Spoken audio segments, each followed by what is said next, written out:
Good evening, everyone. Welcome to the Board of Selectmen meeting on, what day is today? Tuesday, September 15th. If I can have a motion. Oh, Selectman Hillman will be here. He's just going to be running a few minutes late, but he will be here tonight. Okay. Yes. Madam Chair, through you to the board, I have 4 amendments to the agenda if the board would be willing to consider. The first one would be in item 4 under Mr. David Mahar's Economic Development Report. The 4th item would be a subordination agreement, and the parties involved with that are present tonight. And then under the Town Administrator's Report, an item 4, which is consideration of Town of Ayer volunteer program policy. A number 5, which is the USDA loan and grant authorization for East Main Street. And lastly, which would be number 6, would be the consideration of the disposal of surplus property valued under $5,000 to Habitat for Humanity. This has to do with a request for asphalt grindings from Central Ave to Habitat for use on the driveways of that project. Okay. And that's what I have. And thank you for your consideration. Okay. Gary, do you have anything? Chris asked. Oh, yes, yeah. Through the chair. Also, under new business, Selectman Hillman did ask, when under that item, the discussion on the MBTA project update. Thank you. Make a motion to accept the agenda as amended. All right, seconded. All in favor? Aye. Aye. Agenda has been approved. All right, got a few announcements tonight. Okay. The office of the town clerk and tax collector will be closed on Friday, September 25th, 2015 for the carpet replacement. Please note that due to the closing, the posting times will be adjusted accordingly. For any meetings planned for Tuesday, September 29th, the agenda must be received in the town's clerk's office by Thursday, September 24th at 3:45 p.m.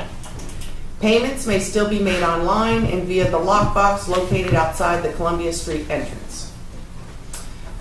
The Ayer Police Department is now accepting applications for its 16th Annual Citizens Police Academy. Sessions are held on Wednesdays from October 7th until December 9th.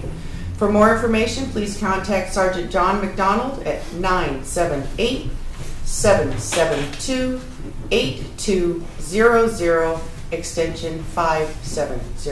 Am I going too fast for you? No. Okay. All right. The Ayer Shirley Regional High School ribbon cutting will be held on October 9th, 2015 at 10 a.m. Okay. Ooh, you're behind. Sorry. The Recycle Your Reusables event will take place Saturday, October 17th, 2015 from 9 a.m. to 2 p.m. at the Ayer Shirley Regional Middle School located in Shirley. The annual turkey party will take place November 18th, 2015 at 7 p.m. at the Ayer Fire Department. What night's the 18th fall on? Wednesday. A Wednesday, okay. And the 11th annual Ayer Fire Department Thanksgiving Day 5K will be held November 26, 2015. Race starts at 8 a.m. from the fire department. Okay, I think we got all the announcements. All right. Anybody here for public input? Yes. Good evening, Stephanie. How are you? Good. Fine, thank you. Good evening to you, too. I just wanted to update you on 32B, 9A and a half. Okay. I had sent out letters last June 9th to all of the people all of the communities who have billed us, and I have not heard from many. One of them called me and told me that we didn't have to pay it because the retiree has passed away. And another one, I don't know what happened with their billing, but they said we didn't have to pay. So there's 2 of them. But I do have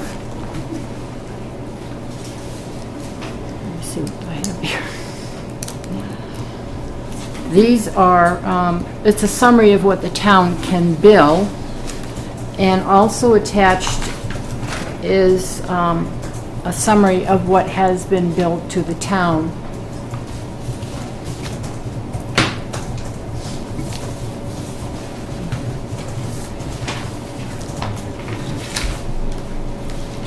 So on the second, if you start with the second page, I didn't put these in. Second page? Yeah, I didn't put them in the right order. As it stands right now, we owe $20,301.09. I'm sorry, I just want to clarify. So that's Yep. what we've billed? No. Oh, no. That would be nice if we could bill that amount, but no, that's how much we have to pay. Oh, that's what's been billed to us? Right. Okay. Yep, and we've already paid the first one, and I'm waiting on information from all the others. Okay. Okay, so, and down at the bottom where it says Chatham, I received a notice from their retirement board down there, but they've never billed. Okay. So this second one is, any questions on that?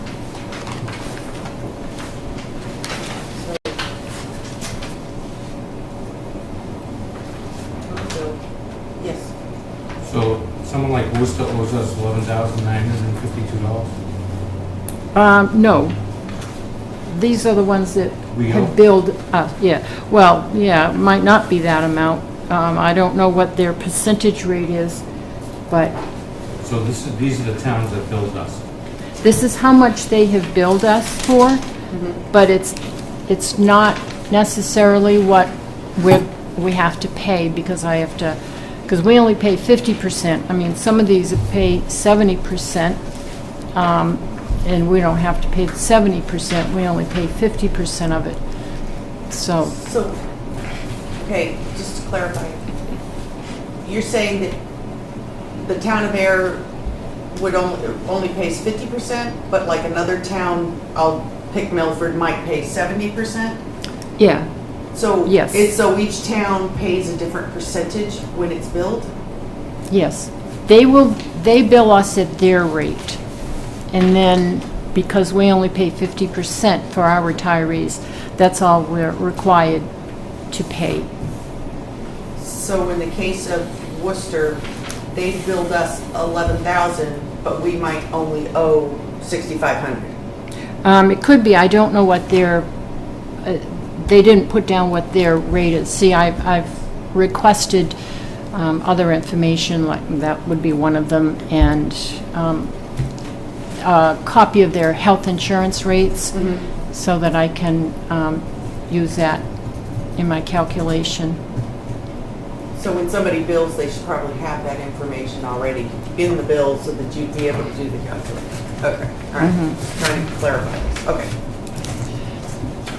Okay, so on any other questions on the second sheet? I think I'm okay. Gary? I'm good right now. Okay. Okay. Now, on the first sheet, these are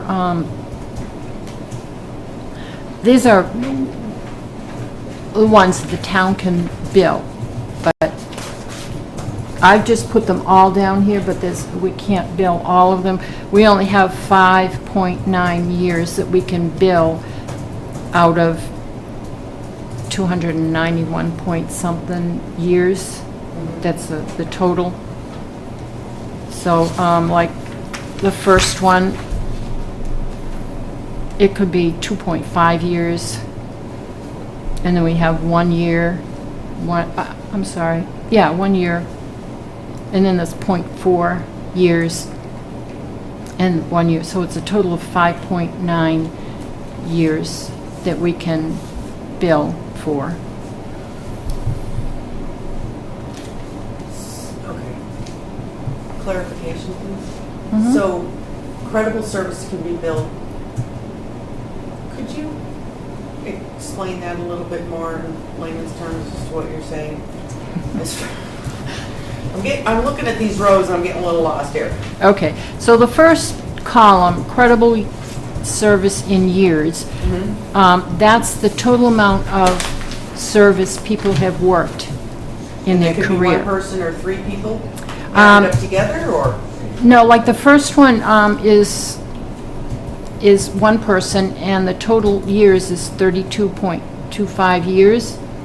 Okay, And then the next three are, all their years were worked in Ayer. okay, The next one is 31 point, that's the second column, is a total of those, but it's 31.95. But we can't, there's one we can't bill because they're out of state. And each one, they go down for each person. so when you say credible service can be billed, for example, on the third line for air, is 2.5 years? Yes, we can only bill 2.5 years for that person.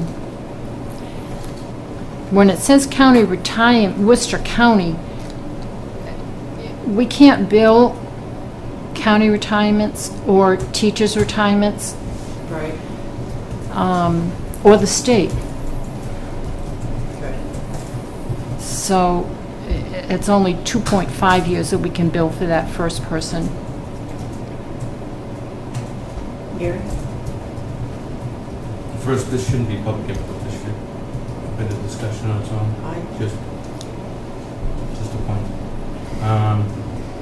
So if we build any towns, Not yet, do you have a system in place to build yes. the other towns? You do? Mhm. Okay, We can't bill until January. They have to be done by January yeah, 15th. you pull all the information out of their record in January. Well, the retirement boards, teachers and county retirement send me the credible service reports for each person. Oh, so they have been sending them to you? Mhm. We're just not building anything? I've just recently received some previous ones from teachers' retirement.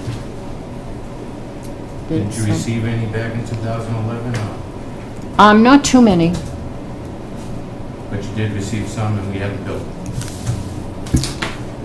Yes.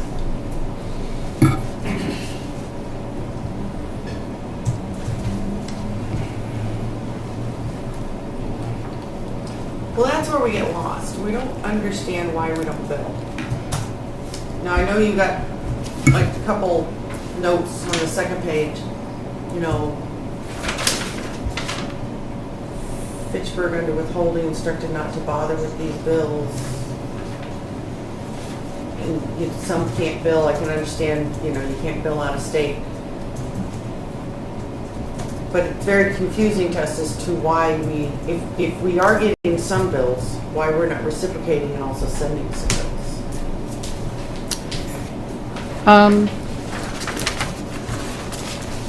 I just haven't billed them. I'm sorry? I just have not billed them. There are other towns that aren't billing us. I mean, like Chatham, they didn't bill us. But there's a lot of cities and towns who aren't billing or paying. Okay, so if Fitchburg billed us, why wouldn't we then reciprocate in sending them a bill? We can only bill them if we have, Well, I was if using that someone one as- from, well, I was using that one as an right, all example. right. We can only bill if someone retired from Ayer and worked in another community. Right, but we do have some individuals that are in that scenario, correct? But we're not billing them, Right, but we are receiving a few bills. right. I guess that's where we get lost, you know, that we're not sending any bills. And that's the process that we can't comprehend. We don't understand why. If they're, I mean, okay, some communities aren't billing. That community has to deal with that, but we don't understand why, if we are getting some bills, why we're not billing. I will be billing them in January, So this process will be starting. yes. Okay. All right.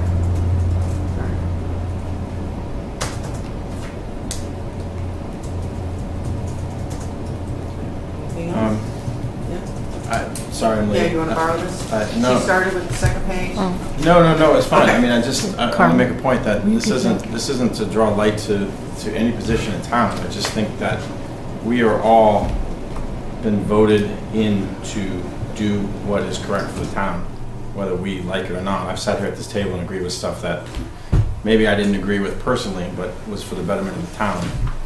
You following the state of Massachusetts law is what you're elected to do, and that's all we want to do is see followed. Whether you agree with it or not, I may not agree with it either, but unfortunately, that is the law, and that's all we want to follow. It's not to call attention to your office or anything like that, so I want to make that clear, but I don't like seeing, and thankfully they were very, very polite, but I don't like seeing threatened lawsuits against us from other towns for Well, money. I know that person, and I know that it was a threat. It wasn't just to us. It went to other towns, and I know one town, city, whatever they are, in particular, is not going to pay it. So he's going to wait, and no town really wants to sue over this. They're I all agree. just waiting for one town to pick up the ball and roll with it, and none of them want to do that. So if you don't pay, if you don't bill, they don't really care. And that in itself is a little bothersome.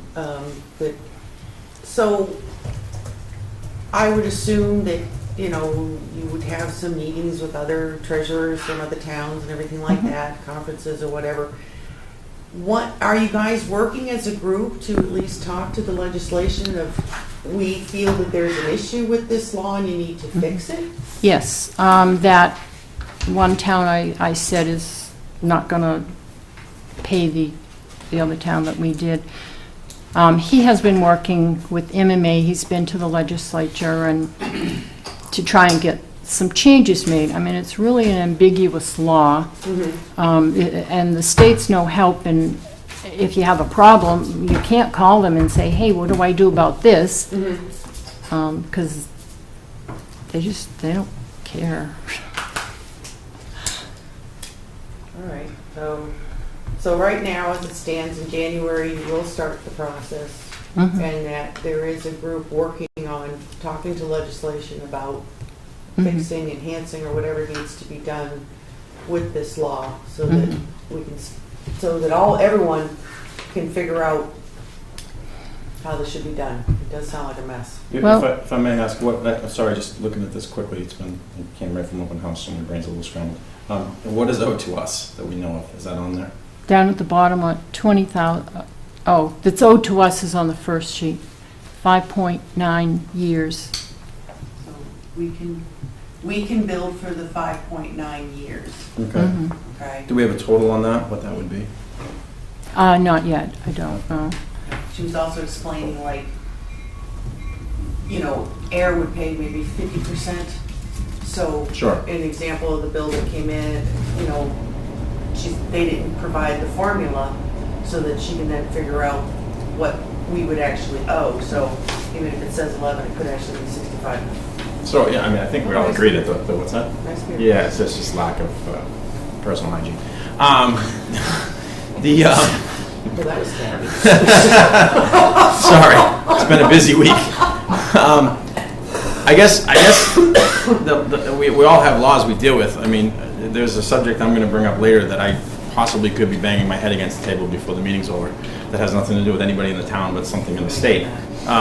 So I guess it's, if we're paying out, we need to collect. I mean, that's what we need to do. What we collect is going to be a very small amount, if they even pay. Okay. If they don't pay, do you want to go to court, take them to court and sue them? I don't think that the threat of litigation is a bad thing. I mean, if it comes to that, I mean, sometimes it works, sometimes it doesn't. We happen to have a good relationship with Burlington, and I think, Robert, you know the town manager there, and spoke to him, and we worked it out. And I don't think it was a hostile situation. I mean, but It's an option for them. we've sat here and had to threaten people before, and sometimes it works, sometimes it doesn't. Sometimes you have to follow through, and sometimes you have to back off. And yeah, so I can't answer that question, but I'd be willing to go to the mat if the town owes us money and it's legal and that's how it works. For maybe $50? $50, no, but if it's $5,000 or $10,000 or, No, there won't be any 5,000, there won't be any of that amount that we can bill for. okay. One of the things that I had brought up before you got here was in June, I had sent out letters to about 10 communities requesting further documentation so that I can figure out how much we do owe. Because some communities pay a higher percentage for their retirees, and we only pay 50%. Sure, yeah, that makes sense, I understand. Gary? How many retirees do we have? I don't know 150, maybe exactly. around that? And out of all those retirees, we're only owed 5.9 hours? Mhm. None of them worked in a different town and here? Well, Well, it's only since July 1st, 2011, because I think January 1st of 11 is when the law came into effect, and we can't do it until July 1st, 2011. So anyone before that, we can't bill for. I was under the impression you could. I don't read that into the law, but Right. anyways. So I just wanted to update you on this, Okay. and We appreciate it. so, Thank you. thank you. Thank you. Have a nice evening. Thank you, too. I apologize, everybody, I had to squeeze in a little bit of open house, so I apologize for being late. Yeah. Quick update, we added a couple items to the agenda. You can read them there. Otherwise, just pay attention when it happens. Works for me. All right. Chief Murray, come on down. Evening, everybody. Hey, you're a chief. Good, how are you all tonight? Good. Thank you for taking the time to listen to our requests. The first one is to request the appointment of a per diem dispatcher. I'm sorry she couldn't be here tonight, she's on vacation. I would have put this off until she came back, but she needs to be trained. And that means sending her to the Dispatch Academy. They have an opening coming up, and we'd like her to get right into it. But we can't do that until she's appointed, so that's why I'm sorry I rushed this. Okay. But that's why I'm bringing it for you today. This is to replace Chris Hurstrom, who moved from our per diem slot to our full-time slot. And this will bring us back up to full staffing on the dispatch side. The candidate is Cheryl Schrayson. She's no stranger to us. She's helped us out in several community policing programs, our Citizen Police Academy, most importantly, the RAD program. She's very big into that. She's a resident of Lunenburg currently, and she used to work at this Hannaford supermarket before it went out of business. She was interviewed by Lieutenant Gill and Dispatcher Brissett. Lieutenant Gill's here tonight on a different matter, but he can update you on anything if you have any questions for him about her. They're pretty sure that she's going to make a fine dispatcher, in the per diem slot anyway. So I'm asking that the board just appoint her per diem. I'd like to make a motion to appoint, upon Chief Murray's recommendation, Cheryl Schrayson? Schrayson, yes. Schrayson to fill the position of per diem dispatcher. Second. Motion has been made and seconded. All in favor? Aye. Chair says aye. Congratulations. Thank you. Yes, Gary? We did start date? Oh. Yes, start date? Start date could be tonight, tomorrow. That way we can get the application in tomorrow. Sorry, I'd amend that. Maybe I don't think Commissioner. it's necessary. Okay. Thank you. The other item is a purchase order that we need signed. This is for our new cruiser that was approved by town meeting in May. I apologize that it already has a town administrator's signature on it. We weren't really looking at the price. These are the new SUVs that we're getting. They're a little bit higher in price, and we have to replace all new equipment on these because we can't transfer over from our other cars. Right. So I do need the board or the chair's signature on the The purchase statewide order. thing, Chief, it seems like all the towns and even the state police are going that route. Yeah, when they stop making the Crown Vics, this is kind of what we're moving into instead. The Caprices, not Caprices, what are the Chevys? Tahoe. Well, they make bigger SUVs, they also make smaller cars, but they're just not something that I wouldn't get most of my guys into one of them, to be honest with you. Hopefully better luck. Hopefully better. Hopefully better luck than the Dodge. The Yes, Dodge, yeah, a few years yes. ago. So that's, and all the supporting documentation is with the purchase order that I need to have signed. So, yes, Gary, sorry. Make a motion to approve purchase order 2383, Air Police Department, new 2016 Ford Interceptor utility vehicle with accessories for $38,586. Second. With signature by, I don't know. Chair. Signature by the Chair. chair. Second. Motion's been made and seconded. All in favor? Aye. Chair says aye. Am I signing this one? Yeah, just below the Above condiment. him? Or- Above, below, however you feel. Gave you big dollars for the trade-in, huh, Chief? Yeah, you noticed that, huh? Yeah. We're lucky we got anything, actually. Yes. I understand you have a couple of people leaving, possibly? It's not possible. Yes, we do. Oh, okay. Have you, do you need an okay from us to start the process? Already been done. Okay. We're actually starting interviews 23rd? 23rd and 24th, we have 7 candidates that we're interviewing. Excellent. And we anticipate maybe even another slot open. So was it posted? It was all posted, Oh, yes, okay. and we got Somewhere around 20 candidates. 20 candidates apply. We got some 7 very good-looking candidates. All of them trained, obviously. That's all we're interviewing. All right, cool. So we will be in a position to hire as soon as the other ones Hit the ground leave. running? Yeah. Good. Yes. Are the officers that are retiring, are they still here for a bit, or is it? One leaves the 21st, the end of this month, on the 30th. The other one leaves October 21st. So it's coming up quick. Yes. Yeah. Well, it's good to know you started the process. And it's too bad you leave at the same time. No, I know, it is. Doesn't make us No, feel doesn't good. make it easy. Yeah. Thank you. All right. Thank you. Thank you. Have a nice evening. Thanks, Brian. Okay. All right, David and Alicia. We love it when Alicia's here. I hope so. I think I go with her. She's here as much as we are. I know. Yeah. Just gonna give her her own chair. There we go. Thank you all for having us this evening. Seems like we haven't been here in a little bit. Maybe you have, I haven't. She's always. I know. She sends me We home. let her come just to show up. She sends me home. What's first? Another.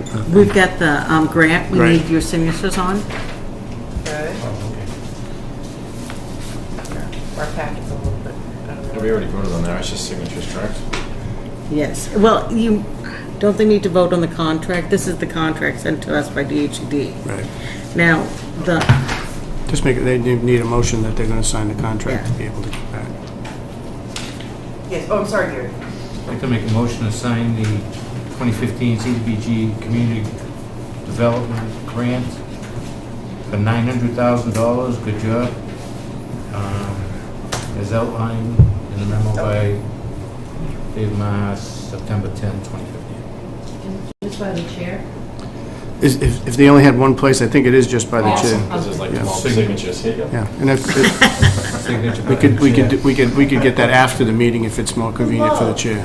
You know, it's overwhelming. Okay. You made the motion? Oh, second, I'm sorry. Okay. Motion's been made and seconded. All in favor? Aye. Okay. The chair says aye, so Good job. I'll be signing. Yeah, I mean, you deserve a lot of praise, I mean, that's Okay. $900,000 grant is awesome. we're very excited about it. Very much. Three, so now which one you gotta talk about? Okay.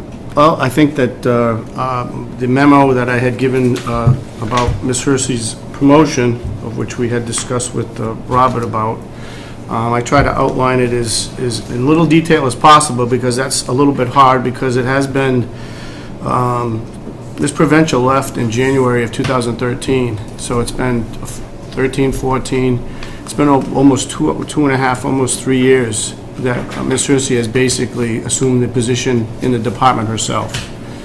What's made it even worse is that town administrator moved me up with her, which now she has to put me with us in the same office, so that's even a tougher situation for her.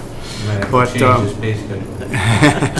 But as you can see from the outline of the other page, we put together, after discussing with Robert, what would be based on her current status versus what the promotion would take for her just to be the program manager of the department for the new grant, as well as how the hours of my department, of which she still does, would work in that. As you all know, and as the public knows, anyone who works in the CDBG department, that is dictated, their salary is dictated through the grants.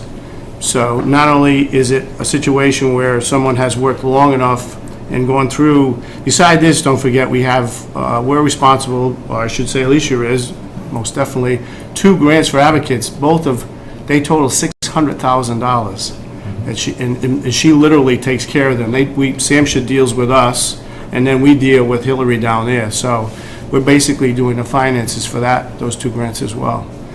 So I'm asking on behalf of, through the town administrator, to the chair, to consider giving a well-deserved promotion of not only the title of program manager, but in this case, a per-hour salary increase for Ms. Hersey as well. Karen? You do an excellent job. Thank you. Your first game. A little deer in the headlight, but Yeah, well, Now she comes there's in, been a she- learning They curve. signed here later. It's a different world back then, too, if you remember at this table. To the chair, Yes. we still have, right now, the director of HUD as our representative. He has not turned this over to anyone else. And I think part of the reason is, number one, I think Alicia has gotten a great report, as Sue did, but in this case, she's a community that she asks questions, and Mark Southern answers them himself, because they're intelligent questions, and they know that we want to do the right thing by our program and his program, because if we mess up and it gets back to him, it can be him in the sling as well. So I think it's a testament to the town, which was established starting with Mr. Sohowski, to Ms. Provencha, and out to Alicia, that we basically have the director of the entire Department of Massachusetts as our representative when we want to have a question answered. He could easily pass it off to anyone, and he, at this point, He's our basically program manager. he takes our calls, takes our emails, and has not once, No, he's great. so Really there's great. there has to be something said for that. I don't know what it is, but in his position, it'd be very easy to be dealing with Boston or Somerville or Cambridge, right. so. So you're saying Alicia shows initiative, she engages, she shows an Oh, that's interest good. and pays attention to detail. Very much so. Sounds good to me. And it's good because you can learn from that guy too. He has a lot of experience. The only question I have is, since it's a union position, can you blend different hourly wages? Through the chair, to Selectman Luca, for the record, I'm glad you brought this up, a couple points. One is that the program manager position is under the ASME 93 contract, the job description, as is the assistant, the position that Ms. Hersey has been holding. For her to move up into the position, I was in formal contact with the president of the ASME 93 union, and the union mutually agreed, subject to BOS approval, to this promotion. They also agreed to waive the job posting, the internal requirements per Article 3 of the collective bargaining agreement. So the union is aware of the town's intentions and supportive of that. And to Selectman Luca's question, the rate, the salary rate, both of these job descriptions, because they are tied into, the job descriptions are tied into grants, the flexibility of setting that is subject to the board approval and the union. The union is aware of the proposal. Okay, so it's 40 hours. Actually, To we're exceed going, 40 hours. not to Not exceed, to to exceed. exceed, right. 32 in economic development? 32 and I mean, program manager? Yeah, program manager, yeah. up to 32. Okay, We're going to do as needed. So if I don't need the hours, okay. then I won't do them. I know there could be some given. take there, a little more here, a little less there. Yeah. Understand this? As long as the union's all right with it. And 8 hours, Economic Development Department, Yes. Correct. and these rates are accurate. Through the chair, yes, yep. You do a great job, and we don't want to lose you. Thank you. Make a motion to approve Alicia Hersey as program manager for the economic development, community development department with 8 hours doing,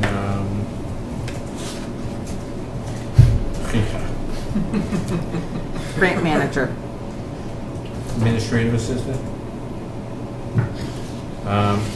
It should just say as outlined in the, with a rate as outlined in the memo from David to Robert Ward on September 10, 2015. Safe. Second.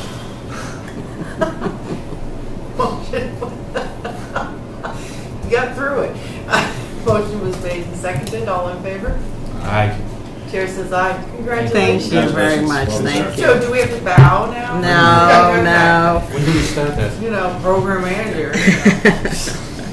When do you start it, Robert? You didn't say that. It would be, through the chair, it would be effective tomorrow. I mean, yeah, it's through the grant, I mean, so it's right. Yeah. Yeah, it's not really subject to funding because the funding's already there. I'd probably like to start it next pay cycle because I have to do all that pay stuff, and so it's just easier than doing it halfway between. There's nothing about easy with this new position, so it's all, Yeah. You gotta work. it's understandable. Plus you get paid home with David. So the next one is, we've had a property that was rehabbed in 2010 that the owners are both deceased at this point. And one of the children has asked to buy the property from the estate and to assume the loan. And in our promissory note, we have, and I think I gave you the wording on that, in the event of the sale or transfer of an owner-occupied structure to an immediate family member, I, meaning the person who signed the note to us, shall not be obligated to repay the loan, provided that the transferee assumes all my obligations under the promissory note, mortgage, and loan agreement. And so we're starting to go, we would like to go forward with this, but we need your approval before we do that. We just want to make sure we cross all our Ts and dot all our Is on that. Here. So basically they're taking over the Parents' house. and the payments. Yes, Yes. but, yes. Well, they're going to actually need to go get a mortgage to buy it out of the estate, so we will be subordinating this in a little bit. But they just wanted to know if they could assume our rehab loan and not pay it back. And that's what the wording in the promissory note talks about, and that's been the policy within our rehab program for an immediate family member. The line provided that the transferee assumes all my obligations. Well, the obligation is that should they sell the house, they have to within the 15 years, they have to reimburse us. Okay, Right, the Okay, transferee. yes. right. Okay. It's- That's exactly the question I had for Gary. I was reading the same line. So this has been the policy from the Yes. get-go. So we're just Yes. following the policy. Yes, If they flip the house in a year or two, they are still back to the town. yes. Right, they We would still have to have a pay us lien on back. it or Yeah. however it works. Okay. Yes, exactly. Okay. We don't have this happen very often, but, No. and just because it is a legal transfer, I talked to Robert and we agreed that it should be voted on by you. And then I'll be back with all the paperwork later on, okay? And I think we actually asked her for a birth certificate, which proved, obviously, we figured that would be a document you want to see that she was an immediate daughter of the people who used to own the house. Right, okay. Chris? I make a motion to approve the assumption of the loan for 3 Groton Harvard Road here in Mass as outlined by the memo from Community Development Well, assistant at this point, Alicia Hersey. Second. Motion has been made and seconded. All in favor? Aye.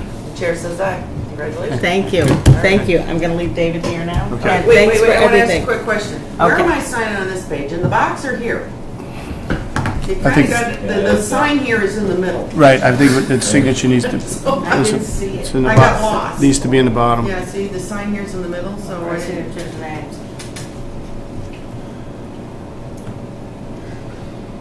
Oh, wow.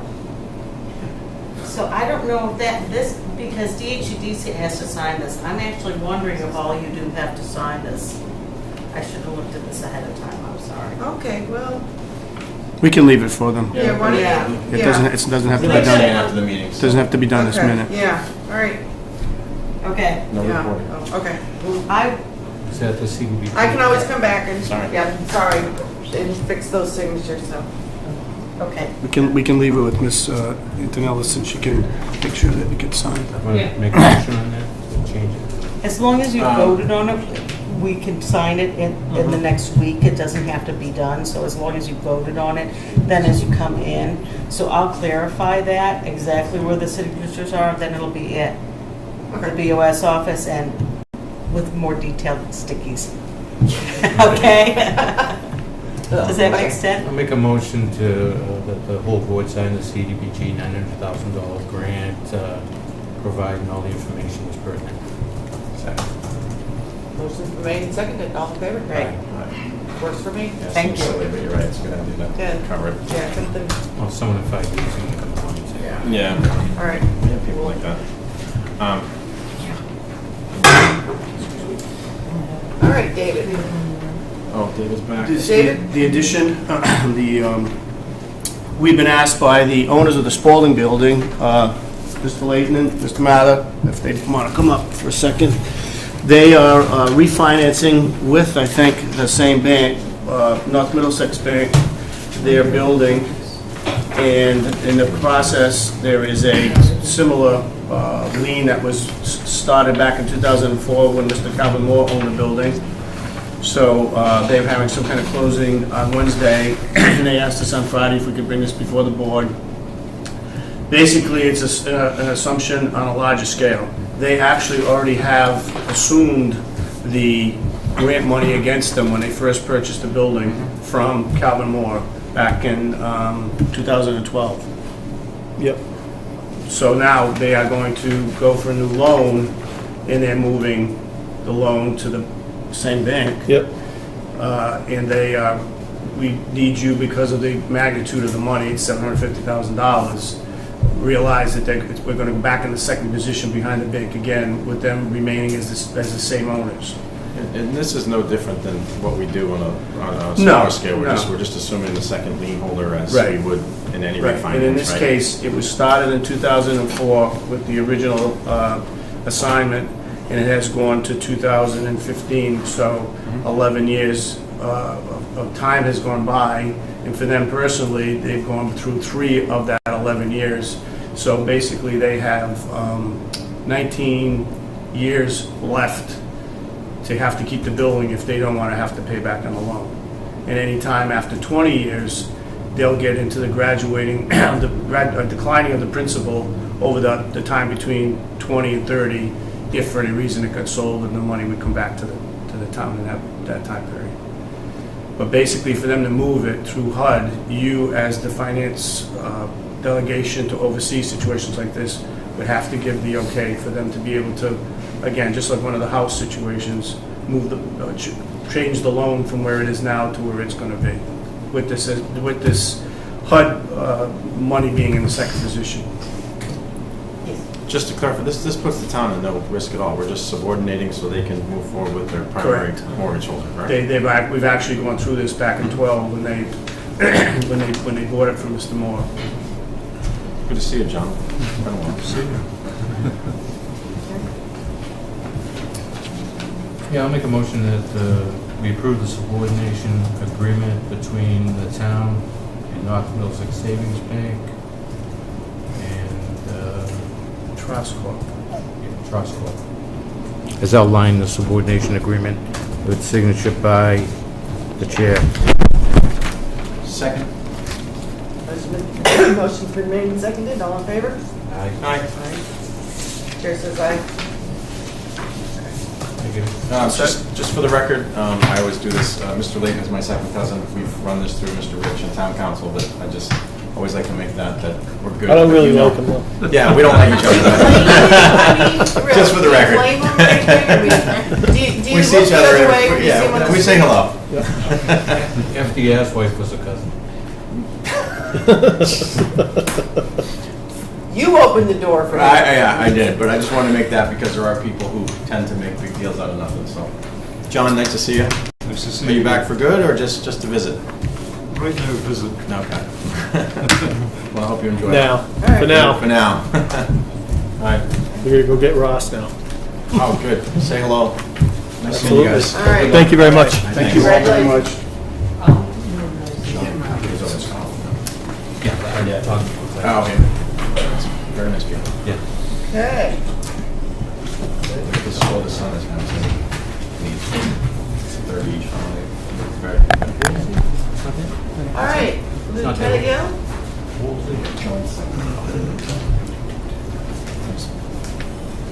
Yes. Madam Chair, through you to the board. Yes. As the board is aware, Lieutenant Gill, the chairman of the Personnel Board, and Ms. White, clerk and member of the Personnel Board, are here on authorization by the Personnel Board to make just a brief presentation to the Board of Selectmen on the non-union compensation study as prepared and proposed for consideration by town meeting on October 26th. So with that introduction, through you to the chair. Madam Chair? Yes. I'm Brian Gill, Lisa White on the Personnel Board. We're here to inform you that we've finalized our efforts in presenting the updated compensation and classification study, hoping to have it presented at town meeting this October for ratification and funding. We're looking for two warrants to be two warrant articles to be on the agenda. When we last met, we had several items that needed to be resolved. One of them was a final look at the job descriptions. The job descriptions have been vetted by the employee, the supervisor, and Mr. Pomprian. And at our last meeting, we have given our final approval to the job descriptions. They were initially designed by HRS after going through all the employees' questionnaire, a PAQ as they called it. And at that point, they kind of went around a little bit. At the second to last go-around, there was some questions that needed to get re-reviewed, so that's why they had to go back again. So that's happened. Everybody's confident that the job descriptions are where they need to be at. And again, those were approved by the Personnel Board at our last meeting. The other item that we needed to resolve was a final classification on a compensation grid. That was one of our more challenging tasks. We were dealing with several years of numbers. The initial set of numbers were FY13. We had to take that data and age it appropriately out to FY16. They gave us an initial grid to work from, so what we did was we applied the will of town meeting to each year of the grid. So that's how the new proposed grid grew through the years to the proposed FY16 grid. And what we did at that point using the HRS model was take their pay currently and fit that into the grid at a spot below the grid. So if somebody their pay was at $50,000 now, and they were proposed to be in a certain grid, you would look for a spot just under the next available grid. So that's where they'd go, and then that step in the grid is where they'd be. So at our last meeting, we've taken all of that data and finally approved the classification of all the non-union employees onto that grid. as we know from our last meeting, the study found that many positions fell below the market value. And with the data, Carly, can we go to that one? It's kind of hard to read. So, kind of hard to read. What we have in the highlighted column is the proposed FY16 grid, and what it would cost each of those employees to implement an FY16. Each position has a dollar value. The information to the left is their current, what happened in FY15, and then what their current is in FY16, and then the proposed FY16 is highlighted.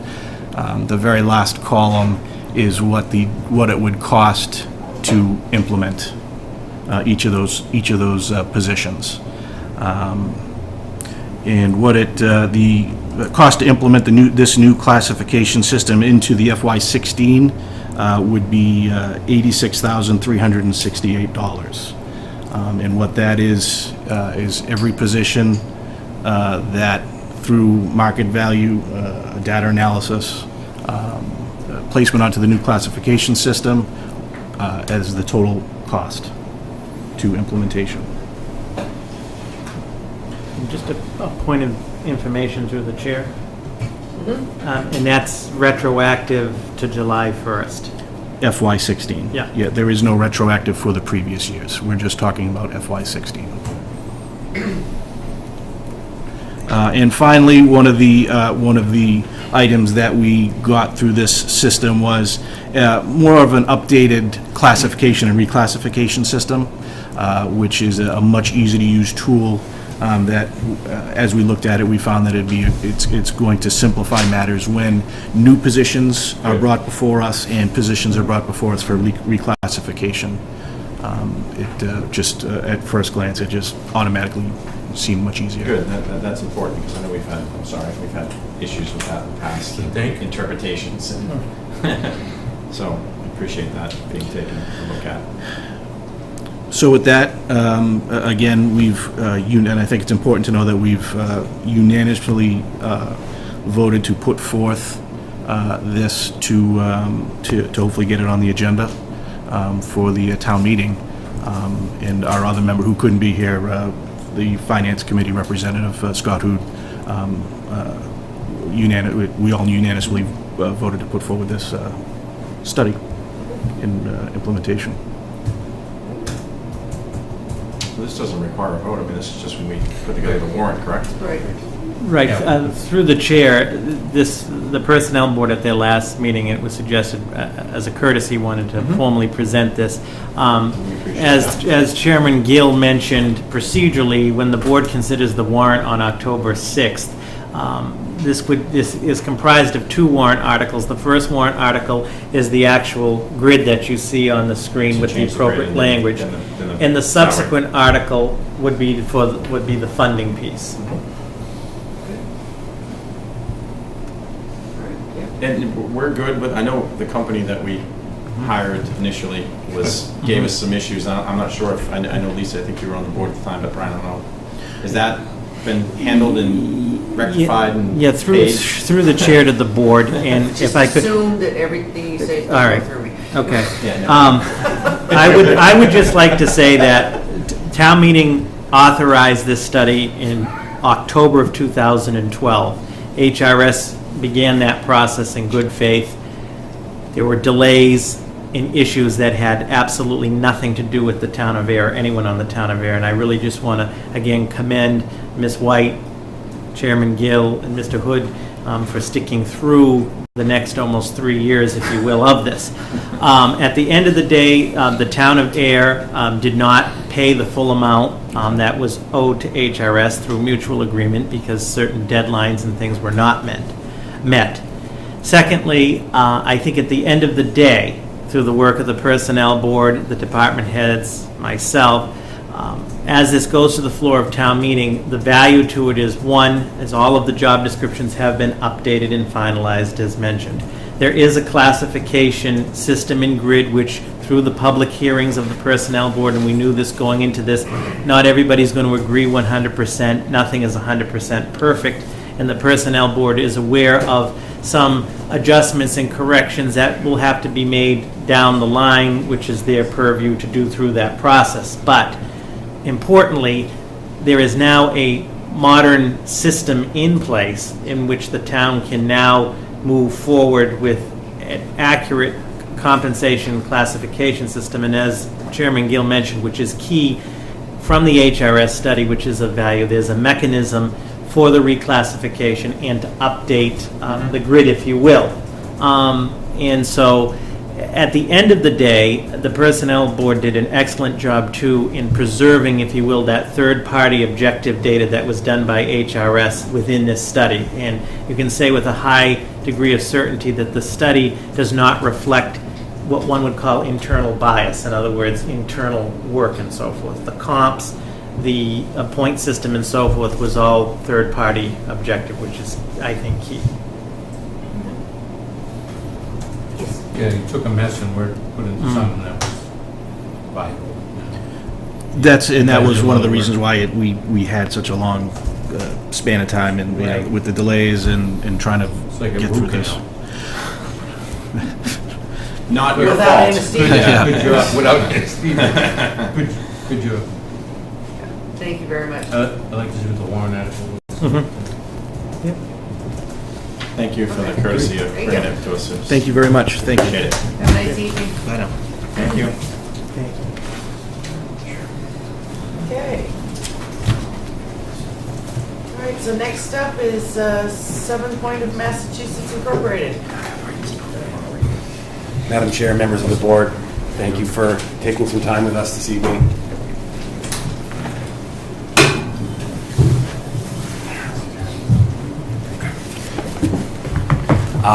Thank you. My name is Valerio Romano. I'm an attorney in Massachusetts and California. I worked with a number of groups in the first application round, 2013 to 14, for medical use of marijuana dispensaries. We got, 4 of the 12 groups through the process. Shortly after that, I started working with Brad Zerman of 7 Point in Massachusetts and Illinois. And we obtained a license or registration in Illinois. That program is still emerging. There are no open dispensaries yet, but it was a very competitive process, and 7 Point in Illinois was successful. Since then, on June 29th, as the board may be aware, the Department of Public Health, through the guidance of Governor Baker, has opened up the marijuana dispensary application process again in Massachusetts. 7 Point submitted an application on the 29th and was invited back to the second phase, the management and operations profile. It's a slightly different process. I know that the town of Ayer has Mr. Hillier's organization here. I actually spoke with him in the last few weeks about our proposal to do purely cultivation in Ayer, and he had no problem with it. He did, and I can give you details about our conversation in response to any questions. I know the town has some familiarity with the program, so I don't want to overdo, too much of prefatory, speech. I did email our submission, some information about 7 Point and the properties that we're looking at. I have hard copies also for the board if you would like them. Thank you. I got one in my packet. Okay, Yep. great. We're paperless. What's that? We're paperless. Okay, good. Yeah, they are. Yeah, and we recycle too. If we, so these will go back into the recycling bin. And so, simply put, the application process now has changed somewhat. Instead of a phase 2, sort of everything needs to be in there, they've created a third phase to the application process this year. And the third phase is the siting profile. And in the siting profile, the applicant needs to tell the Department of Public Health where they're going to be. And that was part of what they called phase 2 last time. And so 7 Point has put together a team from Colorado, from Massachusetts. We have Mitch Suzanne here, who's Mattapoisett law enforcement officer, career law enforcement, who's going to be 7 Point security director. We also have a grower from Colorado who's part of the team. We've put together, Ryan Goldstein, who's part of 7 Point from Illinois and has a background in real estate. We put together, a robust team from sort of all over the country: Illinois, Colorado, New Hampshire, Massachusetts. And then with my office doing compliance work for them, hopefully in perpetuity, and we become very close to the department. So we're looking for a home, and we're hoping for Ayer. Yes. Oh, no. Chris? To the chair. Yeah. You good? Yeah. Did you pick Ayer? And I don't mean to be rude, but because Mr. Hillier's place was already approved. I mean, obviously, does that set off where you want to go? Essentially, I mean. Well, certainly while we were looking at, different locations and opportunities, the fact that Ayer had already approved one was one reason why we came knocking on the door here. We had a thoughtful and, a good exchange with the administrator, Mr. Pompriand, a few weeks ago. And, of course, it's up to the board. As to how we should proceed, and he made that clear. But it also was not like, look, Ayer does not have an appetite for another one of these. Don't bother, and that's kind of why I try to do the sort of the prefatory meetings, instead of just going straight to selectmen or city councils. I mean, my office has been fortunate. We've gotten letters of support and all over the Commonwealth. For the last couple of years, we've been doing this. I'm in front of a different town every few days, but I really, this is not the kind of thing where. I know some developers frequently will look at a bylaw or look at zoning and say, well, I'm going to open something there and, just shove it down the town's throat. This is exactly the opposite, the way I approach this, and the way that I know 7 Points wants to approach this is it's working with the town. And if the town has an appetite, we're here to get a letter of support or non-opposition just for a cultivation site based on the locations that we submitted, and then and it wouldn't be just, a blanket letter. And that's just really sort of the beginning of the process for us. So, that's what we're here and to ask for. And, I could keep going on. I know that the reason I asked is I just felt, and I can speak, I think we had a whole contingent from Colorado come in right after that, 3 or 4 in one night, because that was the end of the process at that point, and they needed to submit. And I quite honestly, I thought their submissions were horrible. It was just the fact that they wanted a place to go. Yeah, I remember that night, but I had don't some remember issues. that night. As you maybe know, Mr. Hillier is a member of this community. I know. And he is, I voted against it, honestly. And I actually ended up doing the HVAC work there for him because he's such a great guy. He is. And I trust him with it, and he's done a phenomenal job in terms of security and what he gives back to the community. Keeping the building on the tax rolls, which he didn't have to do as a nonprofit. I mean, he's done a lot of things. Presented packages, or we're going to next month, to the town about what he's going to do to the town, for the town, because you're tax exempt. So I guess that, in my opinion, I want to hear what you're going to do for the town. I don't really care about the security because I trust our police chief. I know you're a police career police officer. I have faith in that. It's the, what are you going to do for our community when you're there, I guess, is what my question is. I'm sorry for going on for so long, but I guess that's pretty much the question that I have. Can I have a turn? Sorry, I figured I'd get it all in. Wow. I know.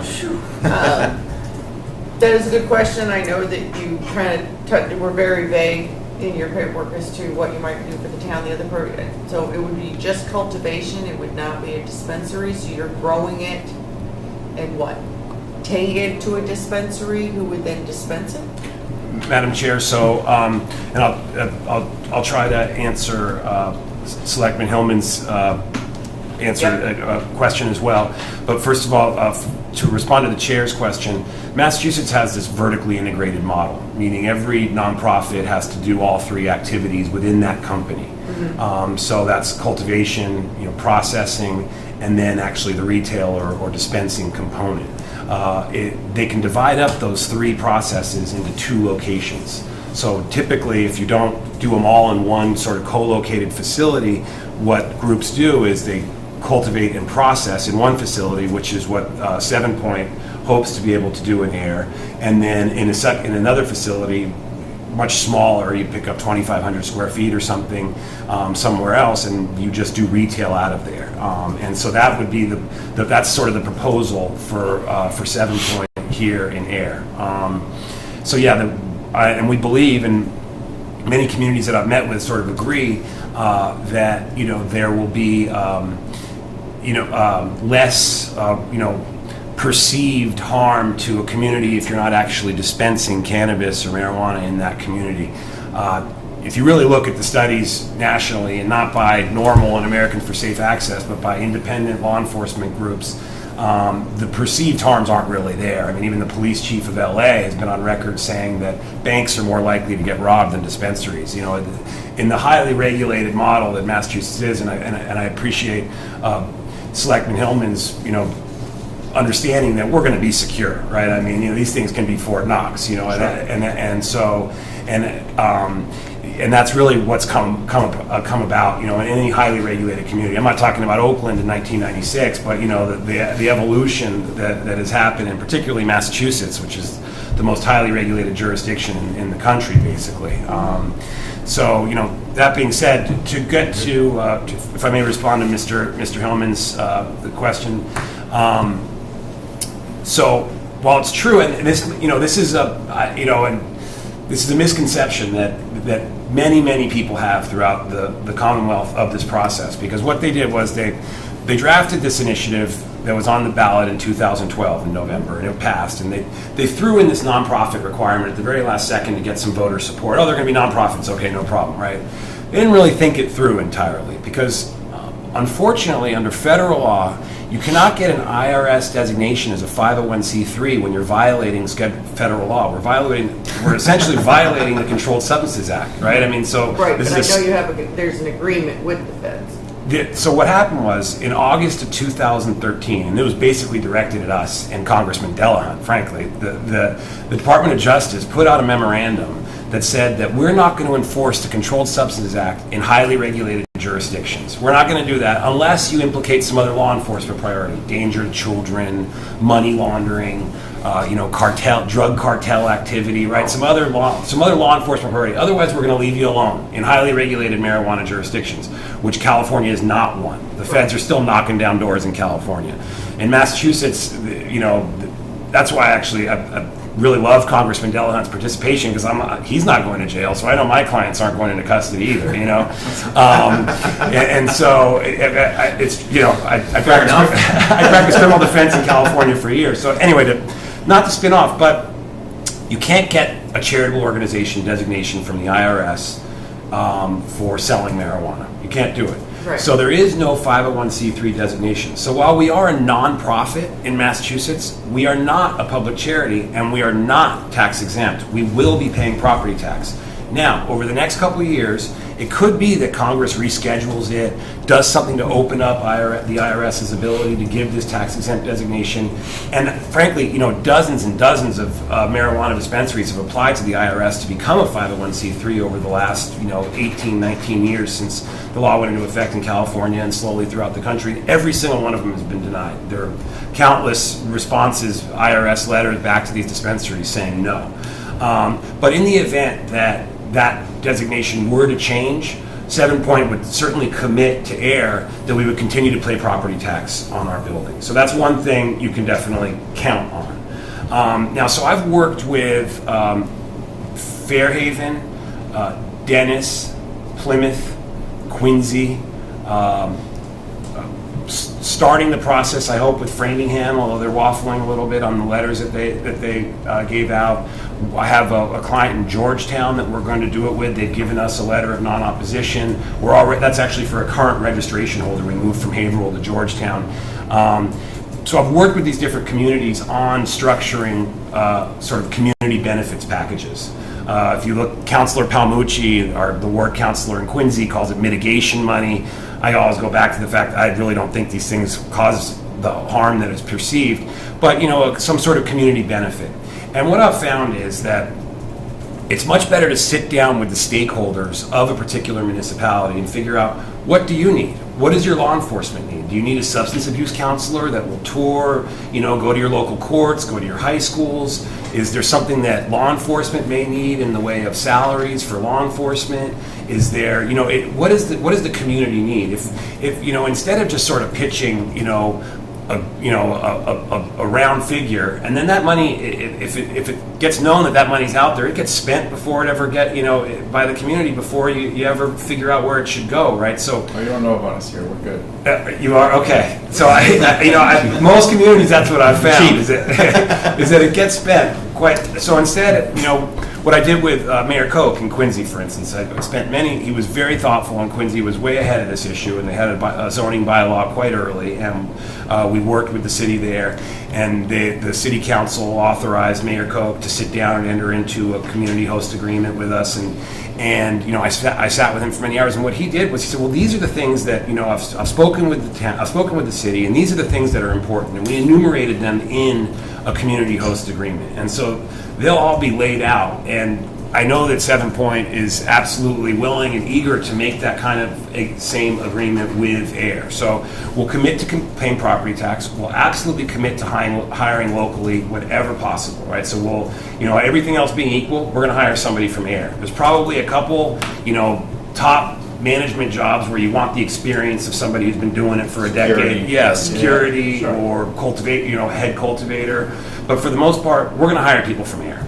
And we're going to commit to the property tax. We will also sit down and figure out what you want from 7 Point, and we'll memorialize that, and we'll enter an agreement with them.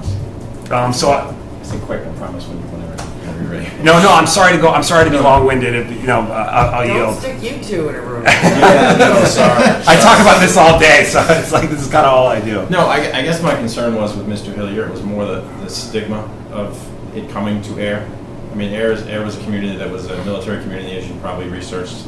Yes. And we've really ascended rapidly recently to, economic, schools, infrastructure. And, what are we, 7,000 people now population? I mean, we're 74. Yeah, we're a small town, and then, you start to get, well, we have one over here which is approved, and honestly, I think people have accepted it. I don't hear much about it. I mean, he's done a good job. You don't know it's there. Right.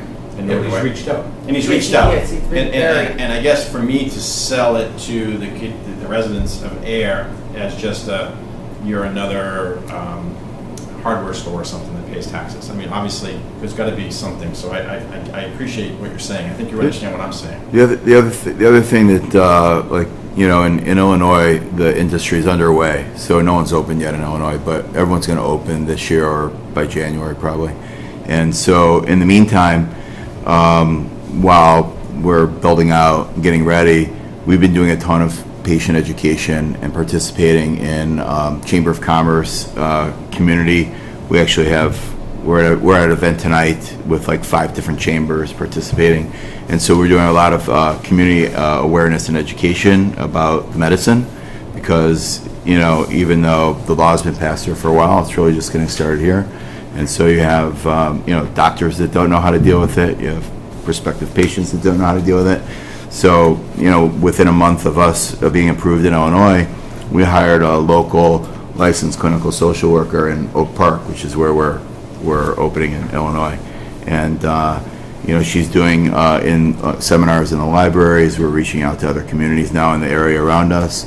So, like the things Attorney Romano was talking about, giving back and hiring locally. Education is very important to us and to the community too. So I think that's another benefit that we'll provide.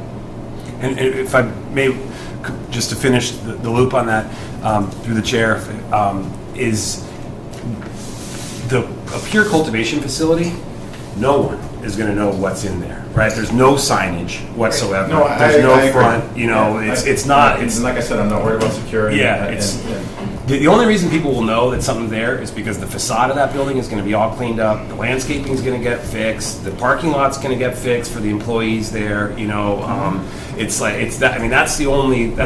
going to be the only change in that building. There would be absolutely no reason for anyone ever to go there unless you work there. The other point I'd just like to make about your concern about Ayer being sort of known for having this industry here. we're looking at a number of towns in Massachusetts, and, for dispensaries and we're reading the articles from Chicago of all the Massachusetts towns that are providing letters of non-opposition and the meetings, and, I read every article about that. So it's not uncommon to have multiple companies coming in to one town, getting multiple letters. There's 3-4 letters being issued by towns. It will be up to the state whether or not they're approved to be there. Right. If they deserve to be there, and they want the additional presence, to serve the community, then the state, the Commonwealth will decide to do that. And so I don't think that Ayer is different than other cities in that regard. No, I guess my point was maybe, and I voted against it, but maybe I was wrong with Mr. Hillier's place, because I think he's gonna do a great job, but maybe we are the community that got in on the ground floor and got a police cruiser or an officer or whatever you Substance propose, abuse counselor. substance abuse counselor for the schools, or you know what I mean? So I guess that's what I'm trying to Well, weigh. in fairness to what you just said, I mean, it was voted in November 2012. And then around May of 2013 is when we first heard about, a dispensary wanting to be in there. And then we went immediately to town meeting, and town meeting approved it. So in a sense, it went so fast. Correct. At that time, and now it's kind of like, okay, somebody else wants to come in, And whatever. just cultivate, too. So not- it's not as stunning as it was back then. Sure, so Gary, I'm sorry. Are you done? would you like to get a word in? Are you done? Too much caffeine. Off the soapbox. I thought 31 Lowell was off the market, I thought we were gonna sell it. So when you applied at Oak Park, there was other facilities that were approved there when you applied? Oh, no, no. Illinois was more like other states that have a competitive process, like Massachusetts was initially, where, there was a deadline for people to apply. For example, there are about 225 applications for about 60 licenses to dispense, and it's not vertically integrated in Illinois, so there's cultivation licenses that are separate. So, no, there was nothing before. It was completely ground floor, and it's just getting started now. See, the problem I have is, we're taking a chance with Mr. Hillier. Mr. Hillier's reached out. He's had walkthroughs even before he started. You did. And he's part of the community, and quite honestly, this is the first time I've seen these people ever. And you might be great people, but I don't know what you have. I don't know. And it was the same way with the 3 or 4 that came in front of us at the deadline. No idea who they were. Well, at the deadline too, they were asking for Yeah, it was that a night. recommendation like in 5 minutes. And I mean, that wasn't a comment. Now, just correct me if I'm wrong, and I agree with you, Gary, and I think Jenny should probably do too. Do we have to, are we looking for a vote on this tonight, or, can you provide more information on? Well, I know one thing is in the packet, there's like even 2 templates that we can even choose from. One stating that we either support or that we don't oppose. We can, if we decided to take a vote tonight, Yeah, I saw it that, could be we individually sign our signatures, or we authorize Robert to sign for us on behalf of us.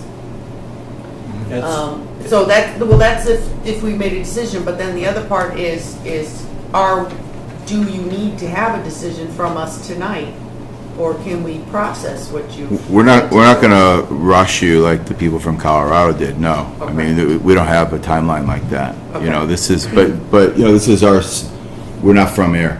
Right. So this is our second time in the building. right, I saw you the first time. And okay, so, but also just like to maybe get into a little more detail about who our team is, just so you know.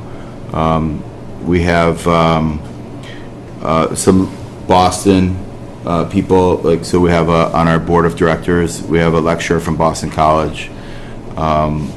We have 2 real estate professionals, one from Boston, one from Chicago. We have, ex-law enforcement, current security professional on our team from Massachusetts. So, and we have also a pharmacist on our team from Massachusetts.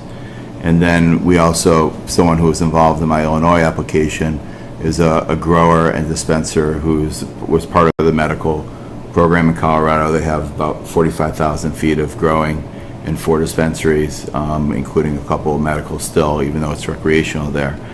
So from Colorado.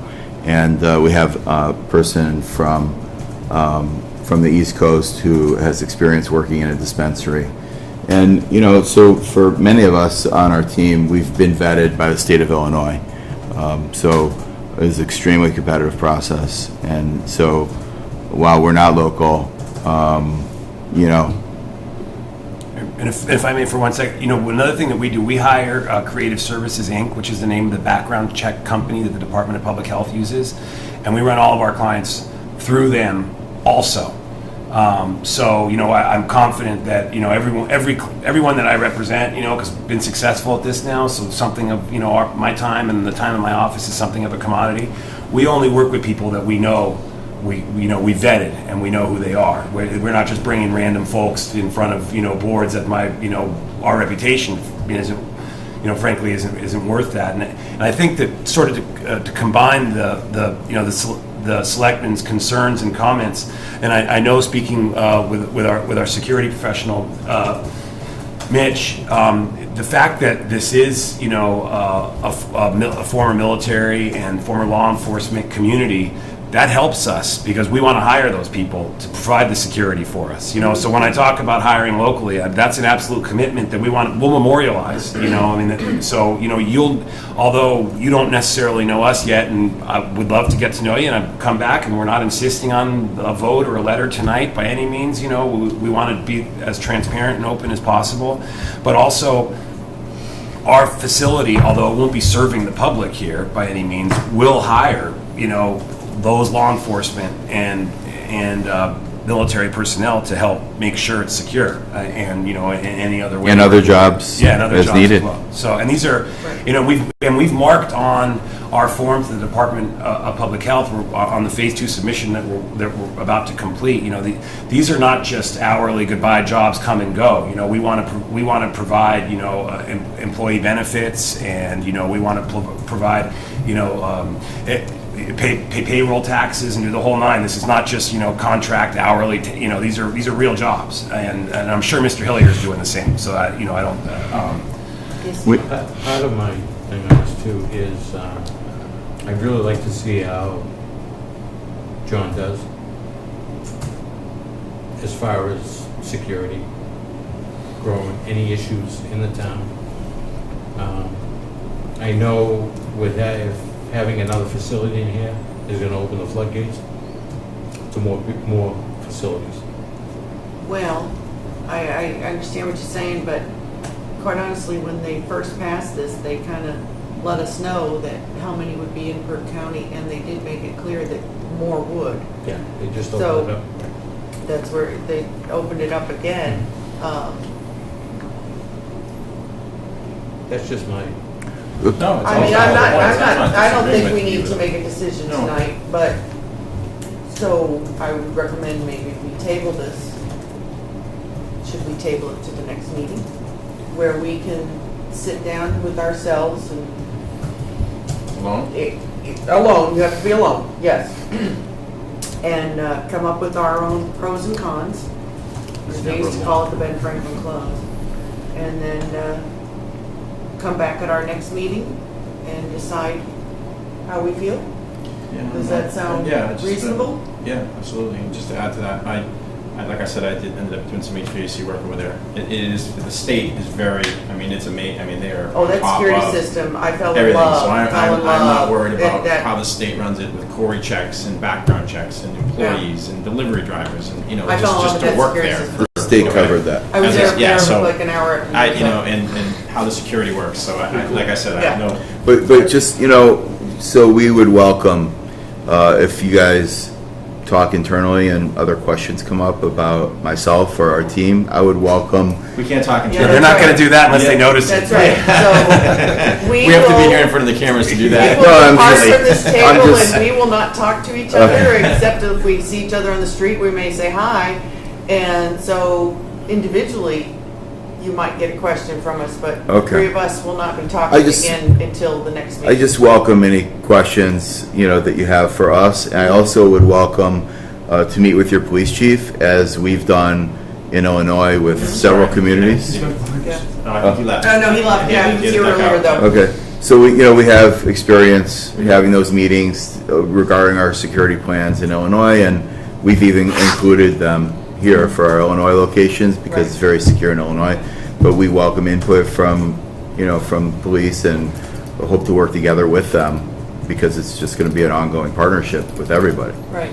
So if during your individual deliberations, like Brad said, if you have any questions, I'm going to leave my cards again. Yeah, and that'd be then- good, because, I mean, it's just. He always has questions. Yeah, I So have you lots of may get questions, like 20 emails with questions because he And, always and, has questions. and honestly, if you get an email from me, it's usually crouched down in a crawl space or an attic, so excuse the brevity.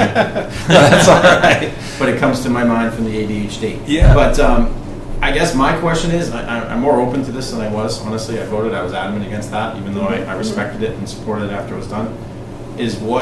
I guess the final thing is what benefit can I get, the most benefit from you being here for my town? Is basically the question I'm asking. I'm asking it publicly.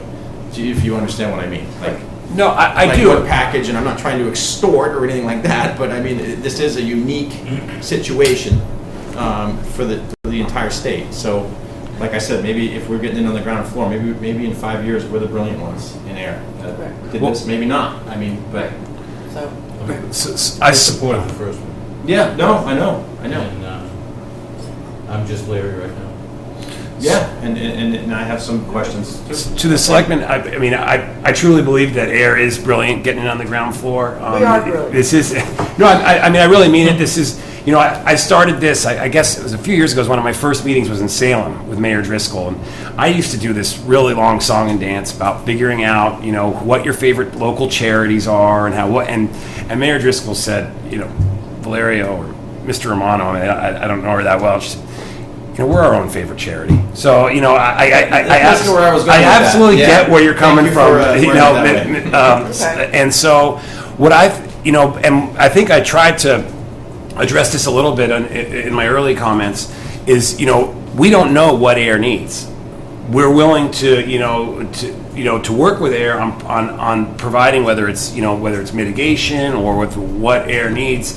I know things that typically are asked for, law enforcement, a cruiser, a substance abuse counselor, that kind of thing are typically, what's asked for. But we don't know. So, if you'd like us to try to, pen some sort of an email, maybe we can address it to Mr. Pomprand, and try to come up with a proposal. I also have,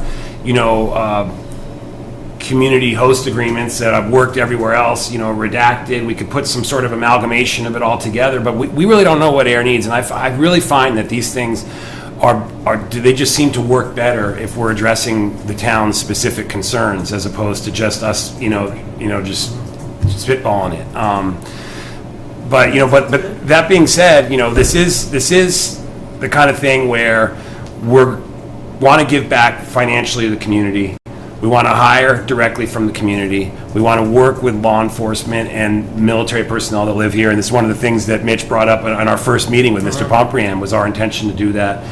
These are responsible actors.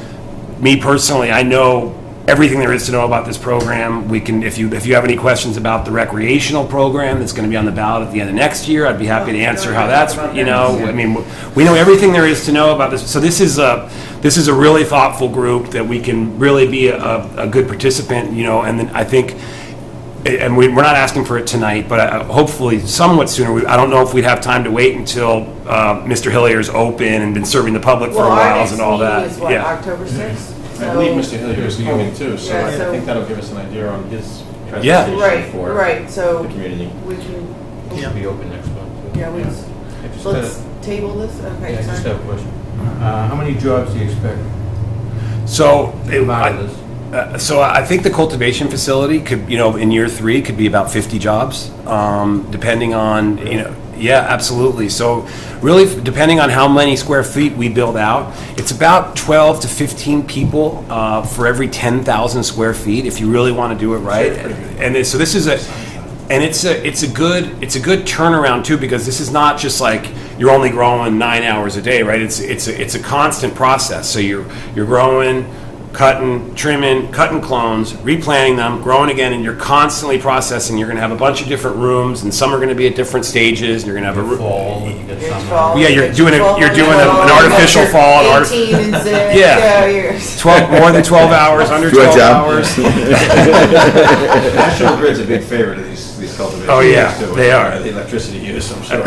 Yeah, and there's LEDs and ways that we can bring that down, but it's really a significant number of jobs that we hope to have. I mean, this is hoping we're successful. I mean, we can't. And Oak Park is charging you 6% for sales Not yet. when you open. Well, it you hasn't sell. passed yet.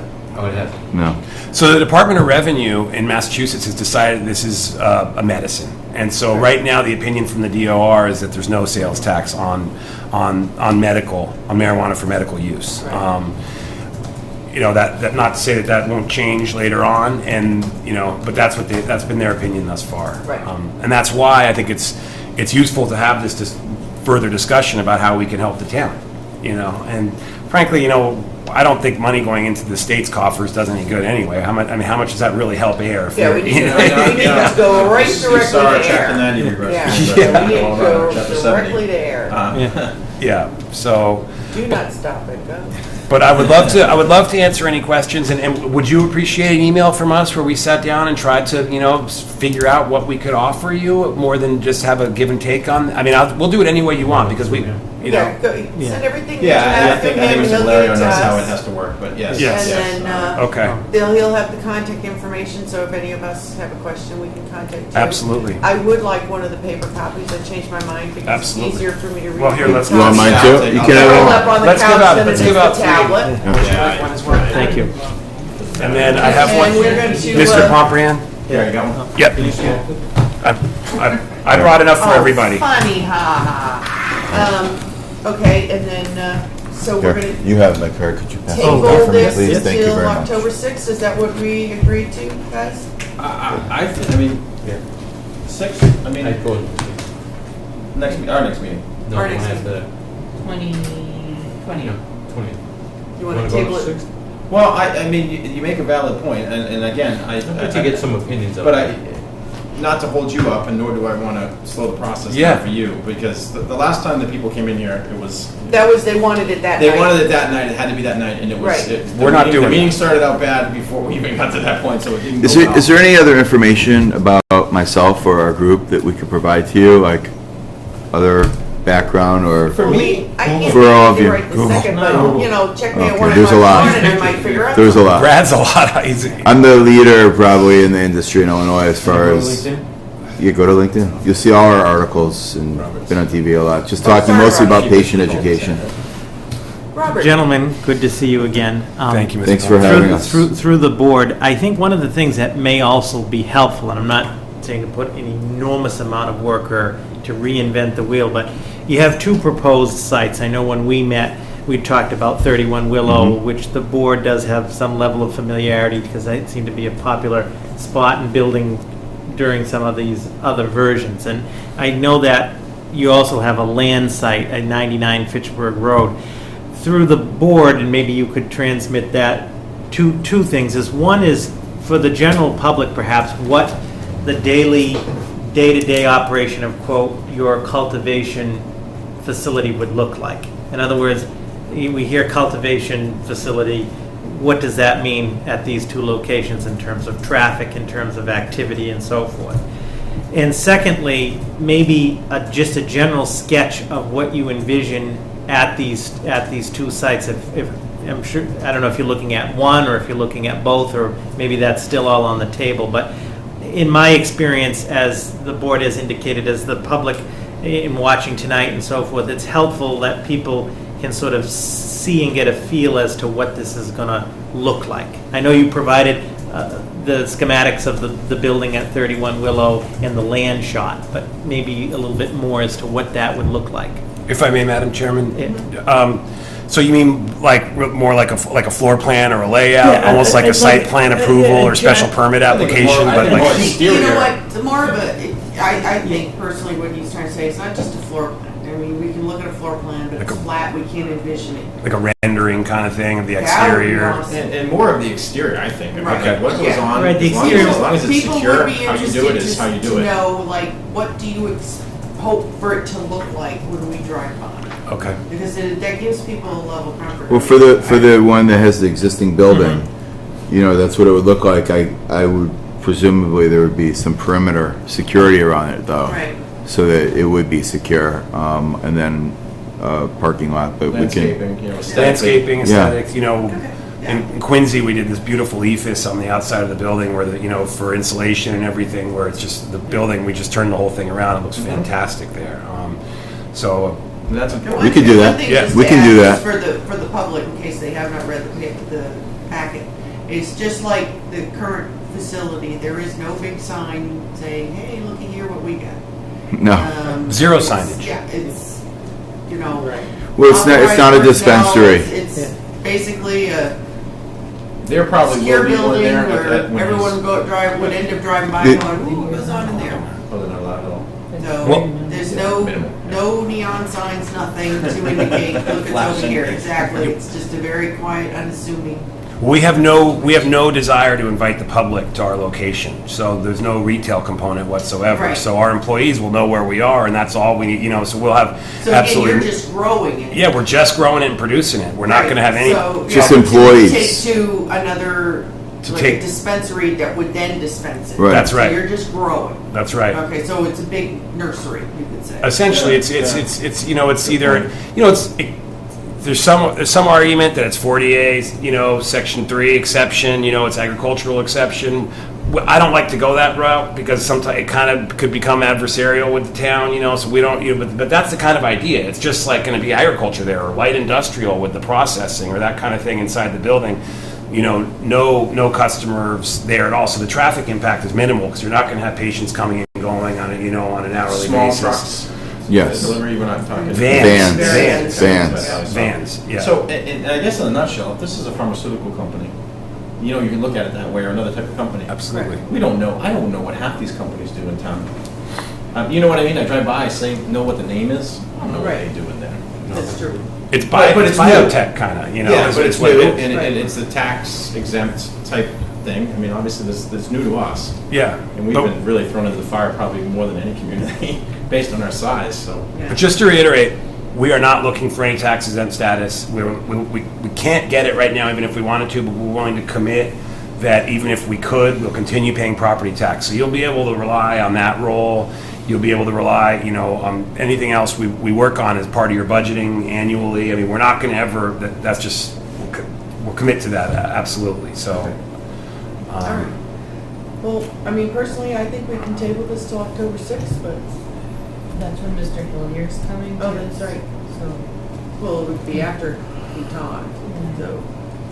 No, and the more and more I think about it, Janice, if you don't mind, I agree with you in the 6th, but I think now that John's coming then, maybe it gives us time to digest But- what he's gonna put forth. Well, he's putting forth a dispensary, and they're putting forth a nursery. No, but I think John is coming, and correct me if I'm wrong, to kind of explain what he's gonna provide or offer to the community. Remember when he first came, he said, Oh, I yeah, can yeah, do yeah. this, That's and part- this. yeah. I think that part of him coming, we haven't seen him in months, is to say, you know, this is where I'm at, And he is growing. and he is growing, so. Yes, I that's know, active. but I'm just saying that they're not dispensing, so one's a dispensary. Yeah, you know, Also I goes in their think it's, nursery. I'm Yeah. more looking like at the host agreement in terms of what, Right. like, what John's gonna present, and then maybe we go off of that to get an idea of what these gentlemen have in mind. If that makes any sense. So that would be, But that's, what date's the second? The 20th of October. The 20th of October. does that give you a window to, I mean, I know you're not local, and I mean, obviously, we're not trying to. Yeah, I don't know that I'd be able to come the 20th of But I October mean, in myself. terms so of, he- in But terms as far of as even in getting an answer representation from and getting an us. answer, this isn't one of these things where, I mean, obviously the sooner the better. I mean, obviously, the sooner the better, so we know we have a home, and, but yeah, I mean, if that's what the board, the last thing we want to do is try to shove this down your throat or make you uncomfortable about it, just for the other side of that coin, if I was to, be able to answer questions immediately following Mr. Hillier's presentation, that might also be helpful because it'll be for, but, we want to work with the board however board sees fit, but if he brings up, certain things and you want to know, hey, is 7 Point going to do that? I'm sorry. Yeah, no, let's just wait. No. I like to see all businesses succeed. I'm a capitalist. And, if you succeed, it helps us succeed. But we just need to make sure we're due diligence in vetting the whole process. Yeah. Like we would do that with Family Dollar. Yeah, I mean, you're right, it's not as benign as something like that. I mean, obviously there's a lot more to it, but I agree with what Gary's saying. So the 20th? I'm open to either one. I guess I'll leave it up to you guys. You know, I guess the one pros and thing- cons of John coming is that maybe it helps to have a discussion and the public wants to come and ask. I mean, not that I want to make it a public hearing, but if they're both here, Yeah, and then okay. I see what you're saying. you know what I mean. They're both gentlemen are here. Both representations are here. If the public, because I know we had a pretty good outcry with that initially, Yes. and now people care less. Yes. Because he did a nice job and he was quiet. Public outcry. Not an outcry, but there was concerns. We had a meeting, and there was people who thought that was too close to the library, all that stuff. But typical questions and stuff, which is fine. And maybe people will have questions about this too. So do we lump them together? I mean, it's 2 weeks. It's fine. I'm throwing it Well, out there. it's 2 weeks for us to be able to get our questions answered. Yeah. Okay, obviously, anybody watching tonight, or they'll get word tonight that we've discussed it, so they'll be able to look in the packet to see what, a little more about them. And John will be comes here. in, that'll be on the agenda so people will know.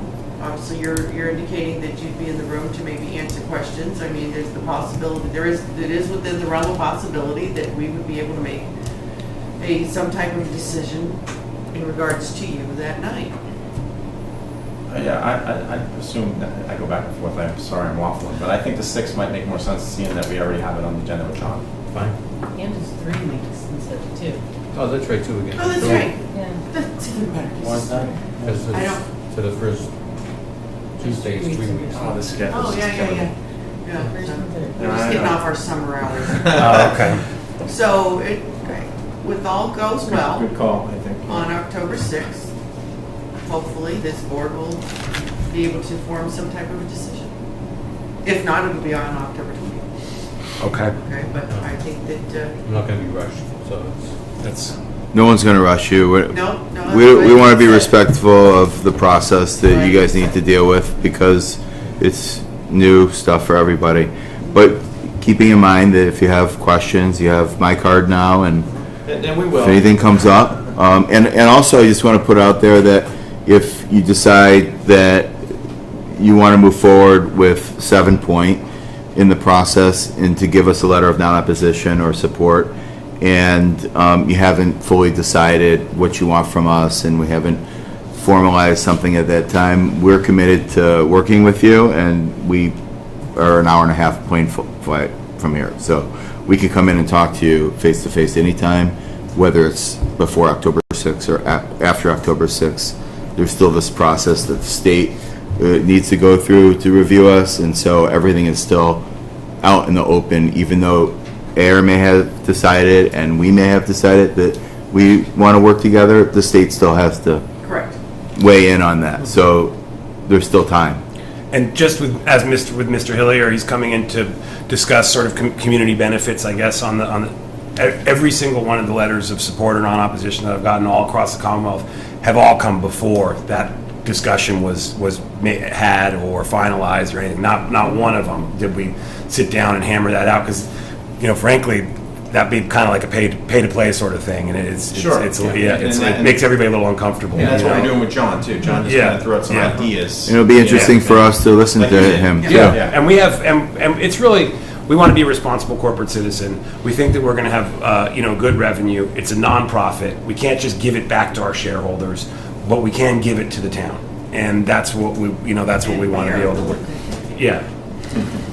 Great, so I will leave my cards with Mr. Pompriand, and anything you need at any time, any thought, even if it doesn't have to do with 7 Point, and you're just curious about something about the process or the industry as a whole in Massachusetts, as you said, Google me. There's pretty much no one's going to have these answers, better than I do. So I'd be happy to respond to anything, that you're thinking about when it comes to the program.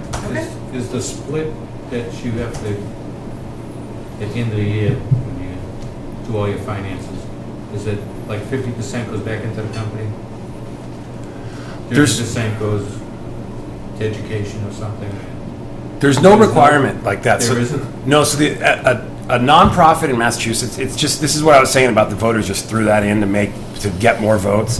A nonprofit in Massachusetts basically can do anything a regular company can do, except for it can't have shareholders, right? Now, that being said, the Department of Public Health has enforced certain charitable organization rules, even though we're not a charity. So they won't let us make gross revenue distributions to investors, because there aren't really any investors. There's no shareholders. We call them capital contributors or lenders for the most part. They don't let you do any of that stuff. So they treat us like we're charities, but we're not. We actually have Internal Revenue Code Section 280, which limits our business deductions like incredibly. So we're like the opposite of a charity. Nonetheless, we still have to abide by those rules.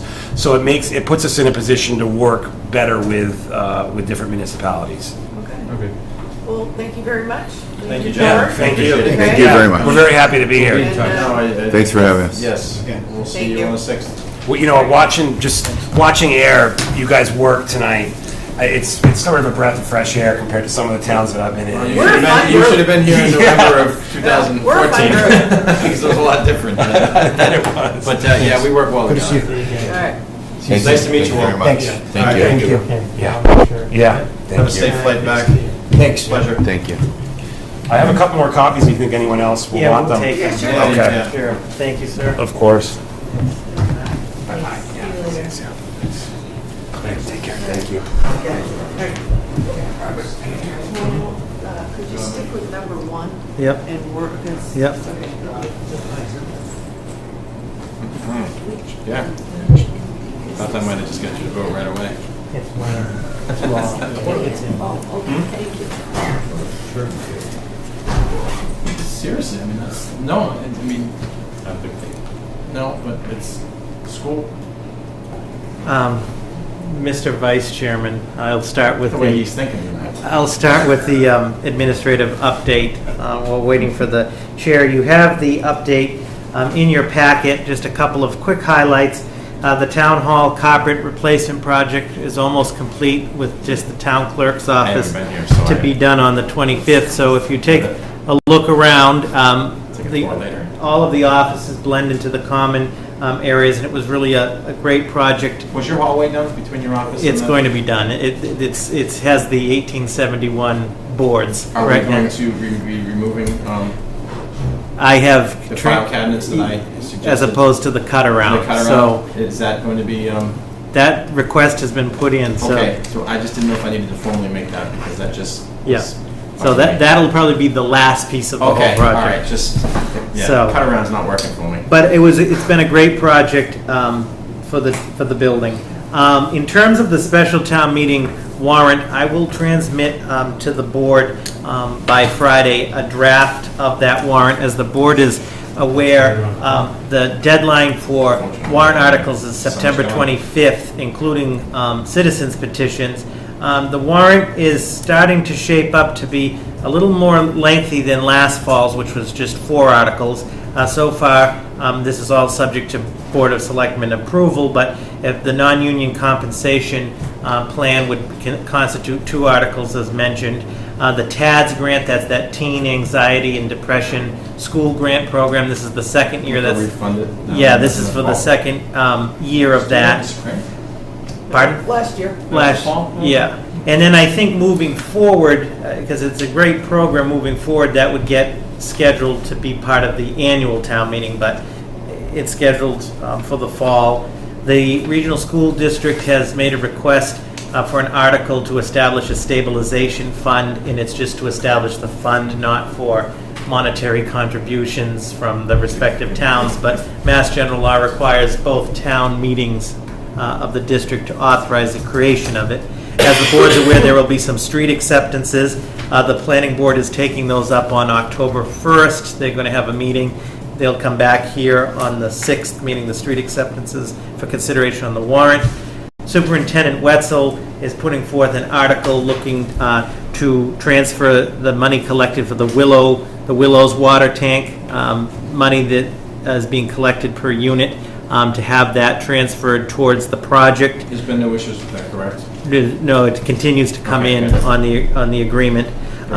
With the purchase of 0 Park Street by the town, there will be an article for an easement for the Dunkin' Donuts drive-through when the town bought 0 Park Street. Technically, we now own the drive-through, so town meeting needs to grant an easement in consultation with We fixed the the... light at Yeah. the toll road. In consultation with the town's insurers, nothing changed from pre-owning 0 Park and now owning it in terms of Is that official, liability. Robert? I'm sorry. to interrupt. Yeah, that is, Post and- yes, the town does. Filed and everything. Yep, Great. signed, sealed the next day, we own it. Why, So, what do you want to do with it? Move faster than the fire station. I'm still waiting for balloons. that's on the other one, yeah, your balloons will probably be coming. Other thing, I'm with you. I'm going to put forward consideration, and this is on advice of town council, that the town consider repealing the consultant bylaw. We went through that recently with the planning board, and there's no reflection on them, but the consultant bylaw was written in the mid-'80s and is problematic on multiple levels, and we will have that, the board have more of that discussion, I think, on the 6th, but... Well, not only that, I've done a little checking. I can't find any other town that has one. He's done some checking. And Yeah. Now, may I ask, are these problems that have arisen since it's been enacted, or is it more just process and integrated? Nobody has, for the, excellent question, nobody's done anything wrong, planning board yeah. itself, it's just it's the whole nature of the thing Sure. and how, in what... when it's surfaced and you Yeah. read it, It is odd, it's yeah. got nothing to it, and it actually Yeah. ended up causing a bit of a problem for the planning board because they had come to us and it caused this delay, and you read Yeah. this bylaw and it's like, what is this? Yeah, So it seems like it could be, like you said, Yeah. repealed, or we They will- just change it around. I don't even think anyone even realized it was there until the planning board happened to I've say, never hey, heard you of know, it we got a until they consultant brought it up. bylaw, and we all went, what? Right, so, also, I understand that coming forth, I haven't seen it yet, is a proposal from the DPW superintendent to amend the street opening bylaw that pertains to street openings, again, some housekeeping things, but again, I don't have the Timeframe specifics. Right, the nuisance bylaw, which we'll talk about in a minute, so that's sort of a sneak preview, if you will, but by Friday, I'll transmit to the board, and it's for public, it's a public document, it's a working draft of the warrant, and we'll work that process from there. Also, I want to just mention that as part of that, we will present on the 6th, we've been working on, at the request of the board, through a project that Selectman Hillman started back in 2012 with the holiday tree lighting at the Rotary, which is an excellent project on multiple levels. This year, I'm looking to hire a professional company to work with the town to do the project, because as Selectman Hillman can attest more than anybody, the undertaking, and you did a spectacular job, the undertaking of volunteers of one person, just in terms of the time, it's a huge undertaking. A lot of companies, a lot of municipalities in north central Worcester County use a company we're looking at that's putting together a quote, and the proposal would, the town will have say on, let's call it artistic license. Whether it is a 400-foot Santa Claus. Right, building. I know you want the 400-foot Santa, but the scope of the project would be the Carlton Circle Rotary, the town hall, and then the downtown light posts. Light posts, Okay. and it's largely all light-based. The challenge before us will be to raise the funds to do that. What we're proposing is that we raise half the funds and then bring forth the town meeting consideration for half of that funding. That proposal, this is just a general, this is an overall proposal we should have shortly before the board, and we can discuss that in more detail. But the goal is to have a real knockout holiday display. It would be activated right after Thanksgiving, sort of like we did before, and be up through New Year's. And then they're responsible for the installation, the maintenance while it's up to make sure Yeah, it's that's the hardest part. right, you know, so Yeah, the text lights. message at 10 o'clock at Yeah. night. No, the lights are out. So, Yeah, and it's Great. unlimited. Both companies we're talking to, if you notice one out, they'll be out the next day. No, this, yeah, and this Fix was, it. like, Yeah. I was getting text messages when I was on the couch on a Sunday night because the lights were out at the Rotary, and I would Right. drive down and flip the breaker back on to electrical. So Carly has done the lion's share of meeting with the company. She's done an excellent job to roll out the whole program. So we'll get that material to the board for your input in And they would supply the lights as well, so I would assume it would be Yeah. more the first year.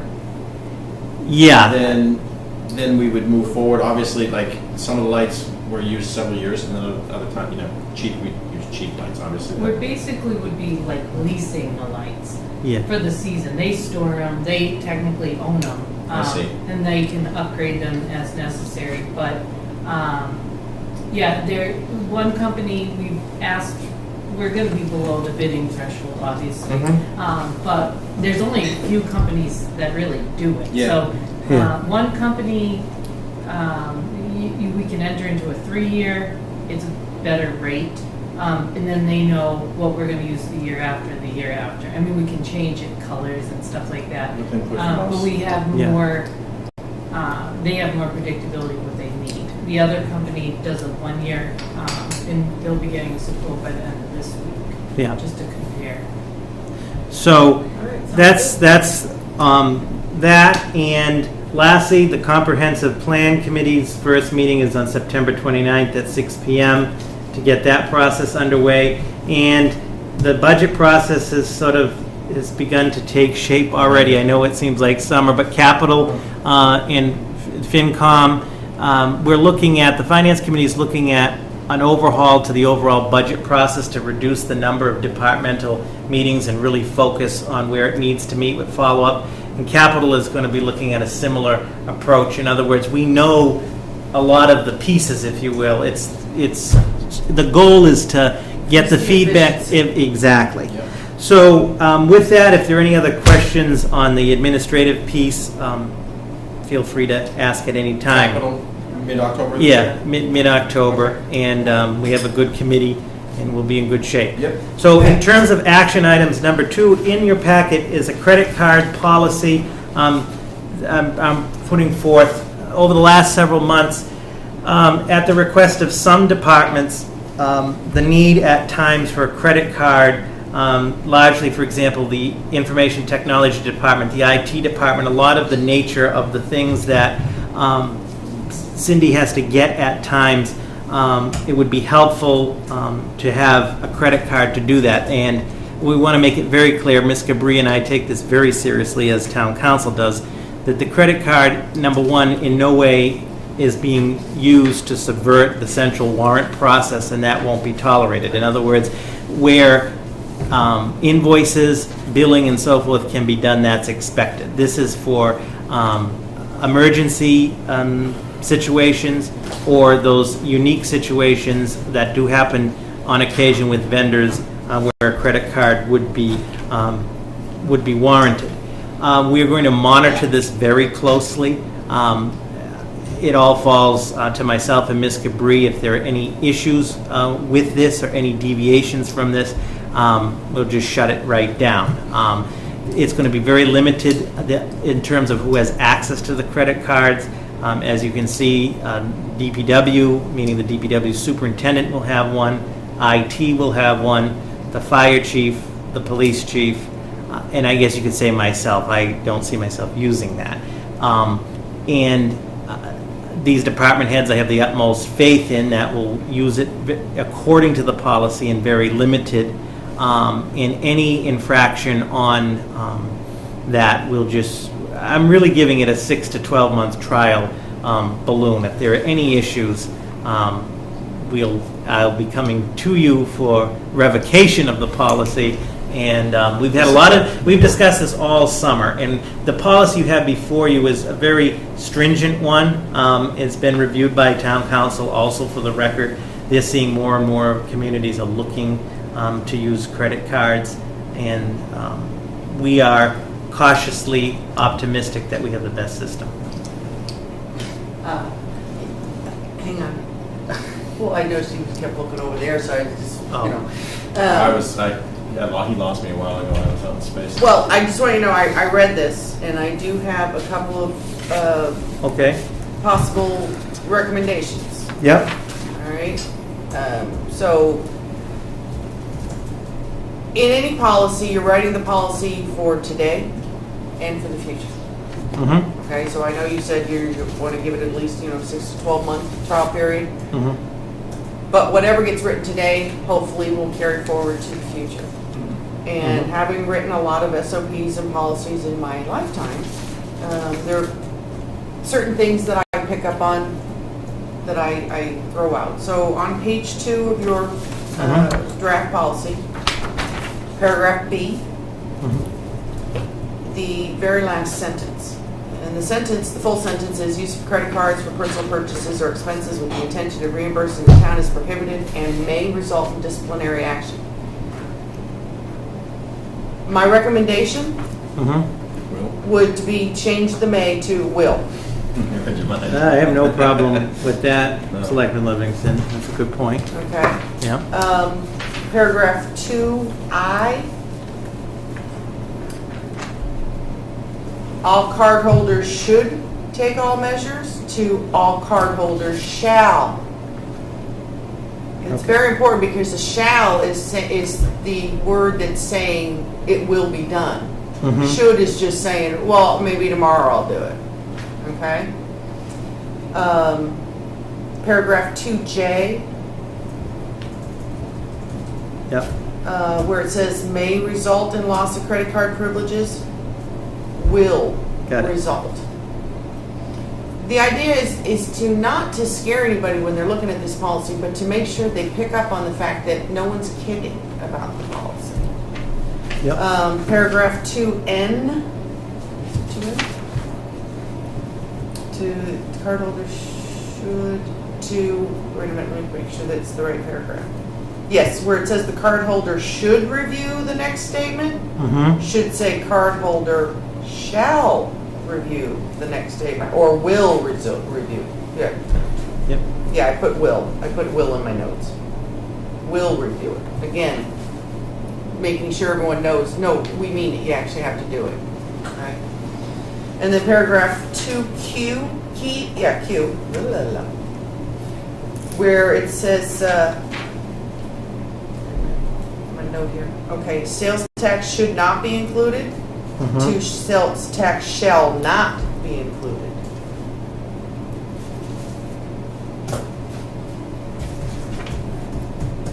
And those were my recommendations. And Gary, I know you had your hand up a minute ago. Yeah, I know, I work for the same government that you do, and it can be abused, the use of credit card. Right, and that's why, my tweaks I'm hoping will help strengthen it and get the message across. But I understand the necessity. Right. I think the policy is great. I have one. I don't have it. My supervisor has it. She uses it. She reviews the statement. My employees have them too, and we make sure, And Right. I it's review her justified. statement. And I gotta do it monthly. So, I think reviewing it's important to catch it early enough. And at $500 limit, is that what they are? Yeah. Per purchase, it's 2,000. If you go over 500, each card will be set at $2,000 limit. If you want to purchase over 500, you have to have authorization from Robert first. So it's like a double check.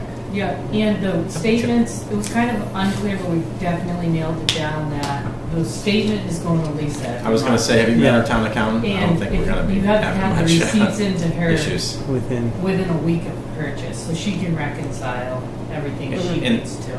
And the cost will come out of the operating budget of that said department? Okay. and we've made it very clear, Ms. Cabri and the administration, we've worked on this now since April to get to this point, and it's been made very clear that any deviations from this, that's it, and subject to discipline. Could we possibly put some alerts in? I don't know if that's overkill or not, but What do you mean, what type of alerts? if someone is using a card that Lisa knows that is being used. Oh, you mean like through the issuing bank or like Right. flags? You can, Yeah. and just judging from my own business, you can attach, let's say it was used, like mine's primarily for gas or for supplies, like let's say we're working far away and we're not, a supply house.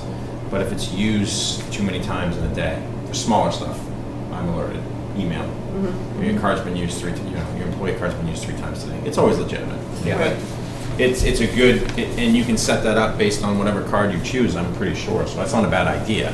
I mean, not that she needs to be driven crazy, but I can't Well, imagine I can use it that much. that's what I was just gonna say, that's not a bad idea, but if everyone happens to, all the department heads happen to use their card that day, she's gonna get like 50 million alerts, and she's gonna be like, what the heck? So, I mean, it's not a bad idea, Yeah. but Do you anticipate like a Like- large, Well, here's the thing, no. In maybe fact, for Cindy if she needs to, right, something in fact, like and that? another key point is each department head has to be authorized, they have to fill out paperwork, it's their name and so forth on the line as well.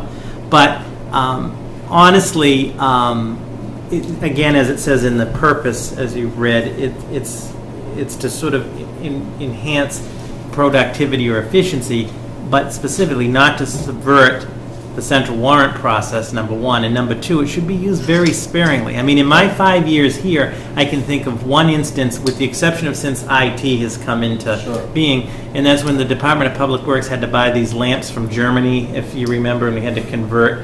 What I'm getting at was that was the one instance I can say that you really needed a credit card. No, you're right. But the because- department heads, and this is not unique to Ayer, as Selectman Lucas said, it's across government agencies and across towns.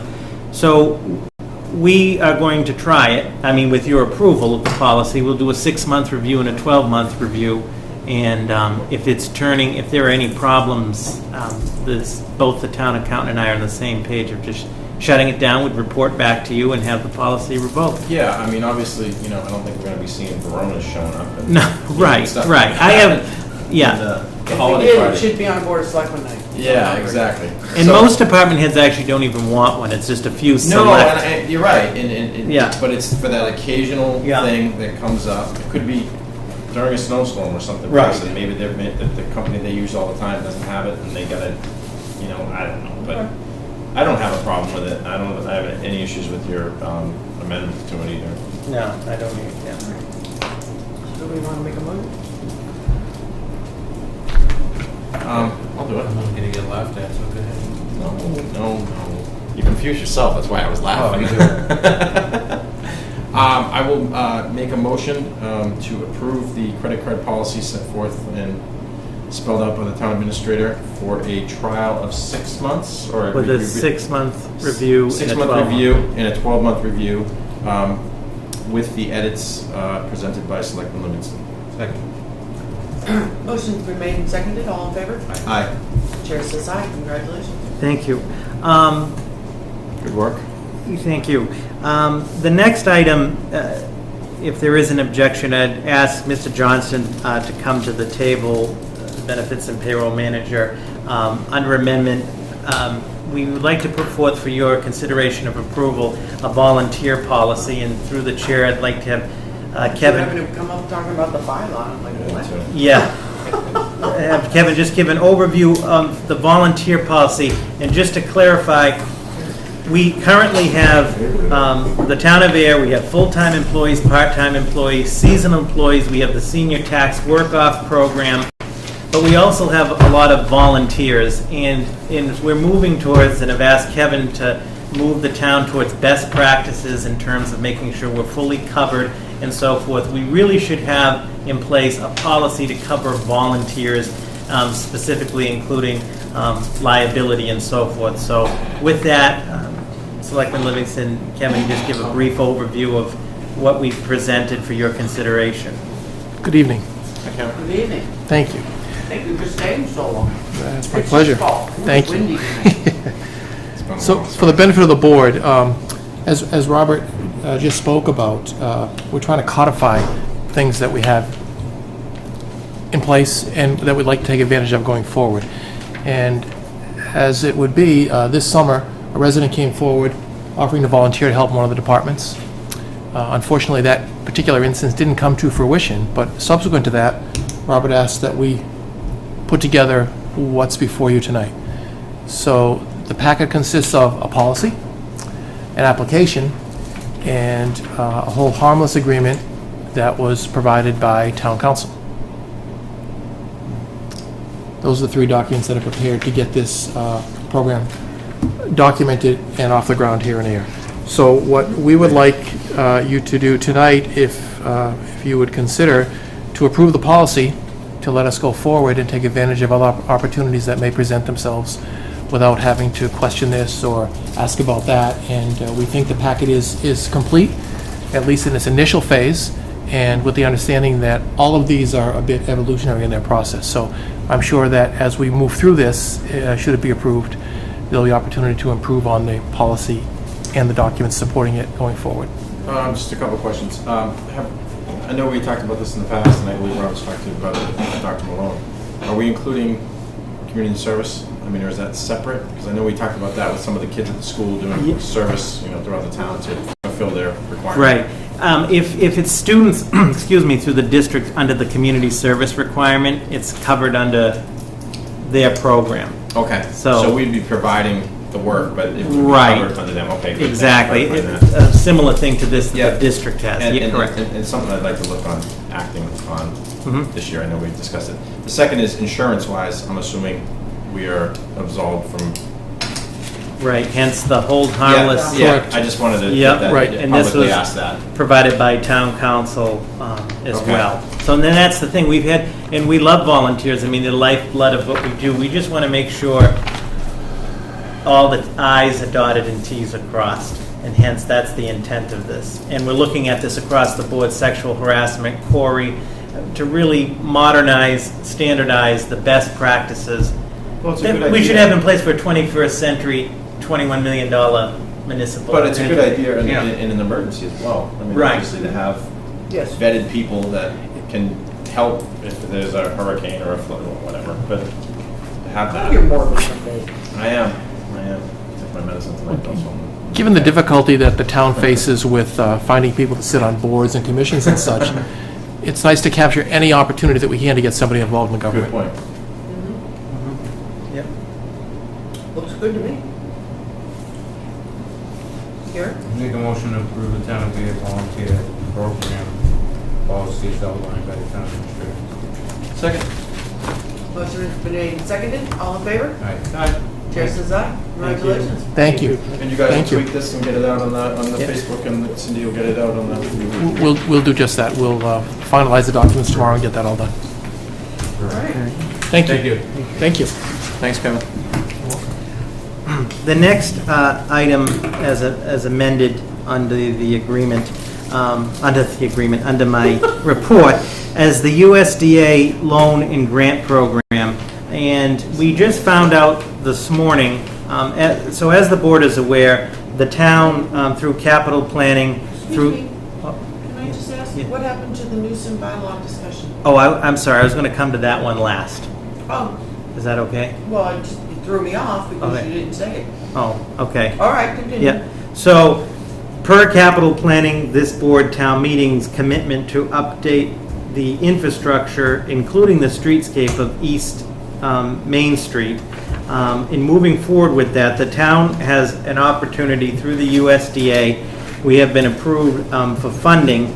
The terms of the funding are a $1.2 million loan at a 2.8% rate. and a grant of $327,800. In order to get the grant fund, you have to use the loan fund first. It's a 40-year loan. In talking with the town accountant as well as bond counsel, I believe that the town of Ayer is in a position that there is no penalty for prepayment of the loan. Is that And 2%? What? Did you say 2%? Yeah, 2.8%. Unfortunately, the USDA has been working on this for some time, and no disrespect to the federal government, but we found out this morning that all of the paperwork needs to be signed and submitted to the USDA by Friday. So What if we weren't meeting? We would have had to come in Well, and the federal government is not You would exactly... have had to declare an emergency open meeting. Right, so I would accept what the- what I'm proposing is that the board take a vote to authorize the USDA loan and grant, which was which has been the intent of the project from the beginning, to authorize the loan and grant, and to authorize myself on behalf of the board to sign the documents for Friday so that we can get this moving forward. Then the larger discussion, which the board will need to have in terms of the repayment of the loan and so forth, we can have Ms. Cabri and bond counsel come in. And bond counsel has reviewed all of this as well. Thank God Peter's good. Yeah, I mean, the luxury, how shall I put it? The fact that we have access to the 1.2 million at such a low rate and the 40-year non-penalty rebate payback capability, and once that's used, then $327,800 grant. And this project is, upon your approval tonight, we can get the paperwork signed, get the USDA to approve this, and proceed with the project. That'd be a good thing. Absolutely. That'd be nice. So what do you need? You got that motion? So, yeah, a motion. Did you write it down for anybody? Yeah, Get the handouts, sorry. a motion for the town, a motion to authorize the USDA loan and grant for the East Main Street project, and to authorize the town administrator to execute the USDA paperwork on behalf of the board. So moved. I was going to say, so. Second. Motion's been made and seconded, all in favor? Aye. Motion passes, chair says aye. Thank you. The next item is, It's like the old days of with, paperwork tonight, huh? I know. which was another amendment to the agenda. As long as we've been here for a while. With the paving of Central Avenue underway, the grindings of the asphalt grindings, the town has been approached by Habitat for Humanity, would like some of the grindings for the purpose of the driveways for the project. And so, as the board is aware, under Chapter 30B, the disposal of surplus property that's valued under $5,000, the value of the grindings that they need, as calculated by the DPW, is approximately $2,000. I'm respectfully asking the board to take a vote to dispose of the asphalt grindings, or I should say, to donate the excess grindings to Habitat for Humanity. So they have a contractor who will pay and everything. All they needed was the asphalt. For the binder, yeah. Yeah. So it's what they've taken up, so on Central, it's what they did the It's other day. the trash, Reclaim, well, actually, basically, you they're know, using you it to could- replace fix some dirt Right, roads but that go it's, up. Yeah. but from what I understand, is that they have a surplus. They have way too much than they'll ever need. So this will not That impact are going them. to all This the comes roads you're right talking from. about. It's going on the roads Yeah. and it's already been delivered to some Right, roads. yeah. Because otherwise Habitat wasn't gonna be paving, they would be leaving all that gravel. First snowstorm, whatever, the gravel starts falling down into the road. So it behooves us really to have it also paved. I'm starting, the Habitat thing's starting to drive me a little bit crazy because eventually they're gonna want us to go in and have you and all of us Well, paint it too.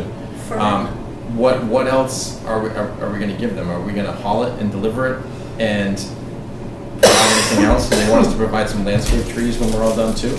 As far as my knowledge And I know is, that sounds horrible, and I'm gonna Yeah. get killed for it, but my God, well, we should have just built the house ourselves. if, subject to the approval by the board tonight, if the board approves it, they'll take those grindings, transport them, they have a contractor, and they'll use them for the binder coat or the binder of the No, driveway. I understand, yeah, but Yeah. are we, like, so I'm not, I mean, Janice could be very, I'm not privy to what you had said, and you could be completely right. I know they're using them now for that new pothole repair machine, that's what the Mhm. grinders are for, with the truck and they, Mhm. so we do have a surplus, is that Yeah, how I understand it? Yeah, for the 'Cause I didn't see record, that. yeah, to Selectman Hillman's point, after you take into account all these grindings being taken to do repairs on all of the town roads and some of these Yep. dirt roads, after that's all said and done, we still have quite a surplus, even with this. The amount, because I had to ask them to calculate it for procurement purposes, the amount of the grindings does not exceed $2,000, and if it's under 5,000, a vote of the board to dispose of it. I would just make the motion that I don't want any of our employees spending No any DPW second employees, unless they hauling, were to volunteer. raking, shoveling, using our vehicles. Right, my To understanding is this transport material. They've already, they'll- Habitat's even confirmed that the DPW would not be doing any work, so the only way you would see one of our guys there is simply because they volunteered, it was on their own day. Okay. But no town equipment or anything, no. All right, that, I guess I would make that to the motion, and, tell them to stop asking. Man, I'm sorry, we're giving them a lot of money there, but I guess with the surplus, I'm fine with it, just like Janice says, as long as it's not any town equipment involved, or town hours or manpower. No. You could use it on old broad. Well, that's where they're starting to be pretty smart about it.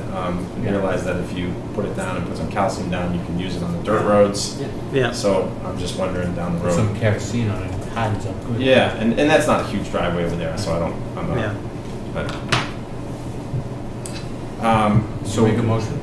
Yeah, do we need a motion just to grant the, Motion to grant the surplus asphalt grindings Okay. from Central Ave to Not to Habitat for exceed. Humanity not to exceed $2,000. I make a motion that the asphalt grindings from, or surplus asphalt grindings from Central Ave be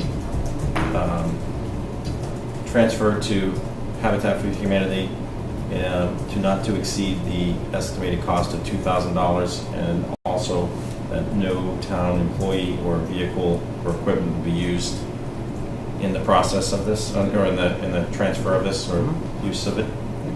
Good enough? Don't they have to haul it though? Isn't that? Well, I mean, that's where I get, like, well, are we paying to haul it too? No, they're just gonna put it. No, but I mean, like, is like PJ Albert who's hauling it, so I understand they've hauled it to other various roads, like when they pull it out. Yeah, Are they doing that as part of the, like, the bid project? I mean, they're not charging us more money? They're not charging us, Okay, no. I guess that's what I'm getting Yeah. at. I don't care, I just don't want our guys Right. getting overtime, yeah. because I know it's subbed out, so if it's PJ Albert as part of Yeah. the deal, that's fine.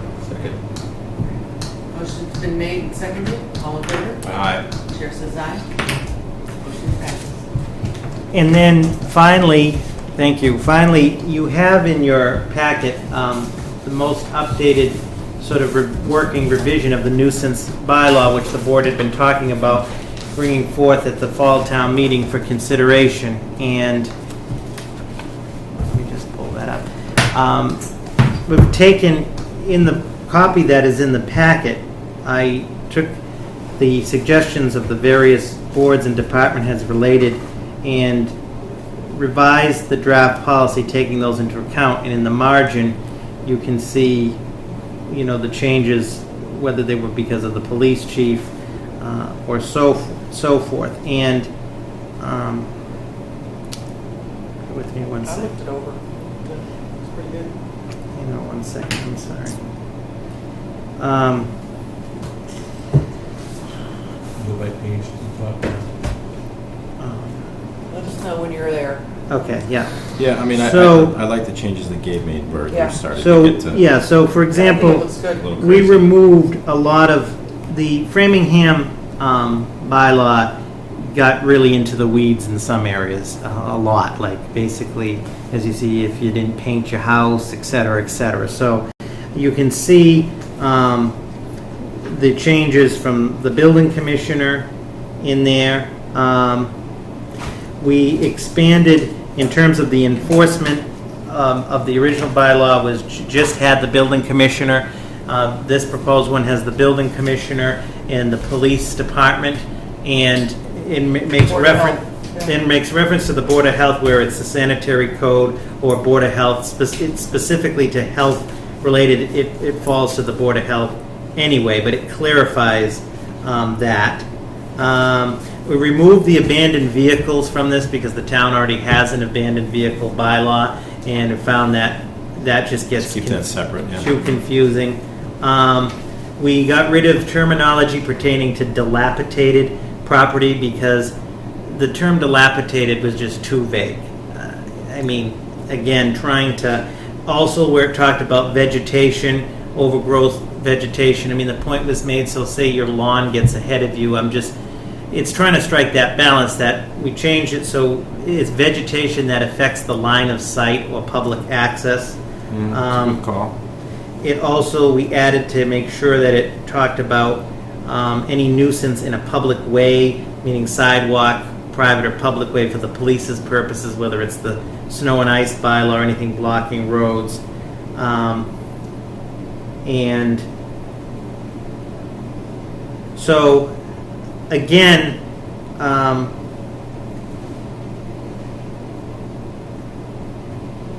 what you have, It's hard to look at these because you read it and it looks great, and then it's like, yeah, things keep like popping it up. pop up in your head, like, oh, we should have, we could have had that, or we should have done that, but it's pretty good to me.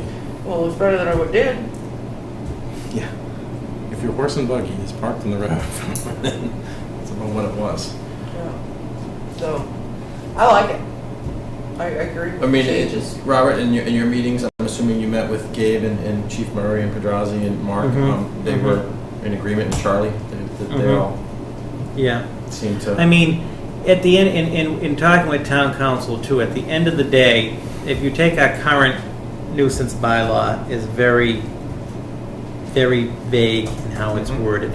This at least is clearer, and it has a reporting mechanism at the end. Reports by the building commissioner, review by the town administrator, removal of nuisance by selectmen. There's more of a report of, in the terminology, since the previous draft, we've cleared that up, got rid of the vague terms, but our current bylaw talks about carry on and awful and I filth. understand. Yeah, it's not well written. And we would be the appeal process, I guess, if a citizen wanted to dispute. Would we put that in there? Right, if the but responsible still. party fails to remedy the nuisance upon notice from the building commissioner to do so, the Board of Selectmen may cause the nuisance to be removed under Chapter 139. Okay. Then it's an important thing to note that as far as all public health and health issues, that all falls to the Board of Health and their agent, meaning the Neshoba Boards of Health, under the sanitary code. This is talking, when we talk about nuisance, building nuisances, property, nuisances, but once it gets into a health issue, Sure. it's, for lack of a better word, it's trumped by the sanitary code and the Board of Health. Gary? Do you think we need to add in Charlie's position? Charlie's position? As an enforcement agent, Yeah, or is it just assume that the building commissioner? And the assistant? or Should we the say overseen It by, should say, or it his should say, designee. Commissioner or his designee? Didn't Yeah. it say somewhere in here about a designee? I thought it did in the original It one. might have been the No, I didn't original. notice it, but But you're I thought right. I saw something about a designee, or was I looking Authorized at something purpose, else in this packet? definitions, I was just gonna see, does it even have that in this? This is just the draft of I don't think it has who's. Yeah, that might be, yeah, Right. because that would also cover, if, God forbid, he was out, and there was a situation, so yeah, that's definitely a good add. So procedurally, what I would propose from tonight, then this is, if you will, sort of like the third draft, is tomorrow transmit this back to all of the departments and the boards for, again, another look on input, as well as send it to town council for sort of that final legal review. So then on the 6th, you'll have really the, if you will, the polished sort of pre-town meeting draft, if it's your intent to go to town meeting this fall with it, and then town meeting can debate it. Right. Yeah, you're right, because it just says right here, lawful order issued by building commissioner and/or police department enforcing bylaw shall be. So yeah, it should be designate or Designate. under the Yeah. building department Yeah. pickup.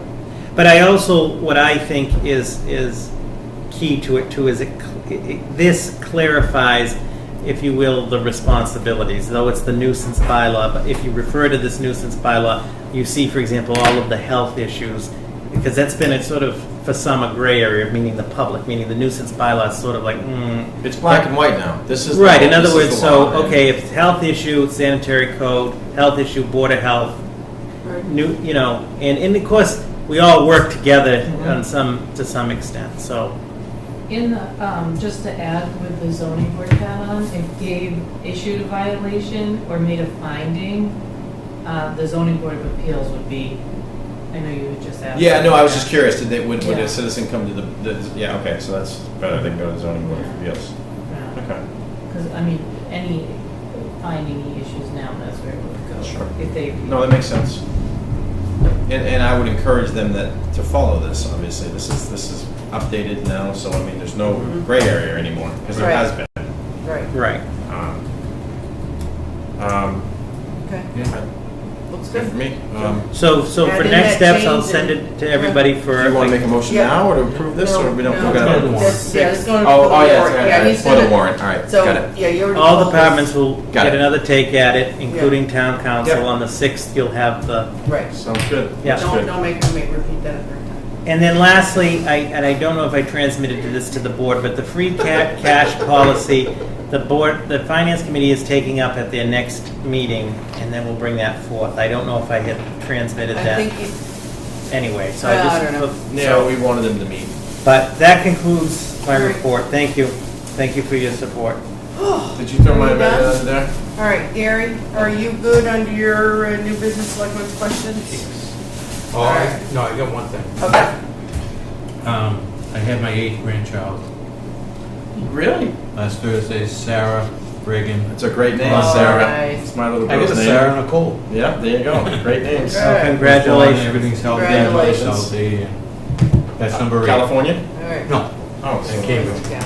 Um, All right. just to touch back, MBTA? MBTA, I think you saw the emails right after the meeting, and to credit to Representative Benson, I think she reached out that following morning. Right.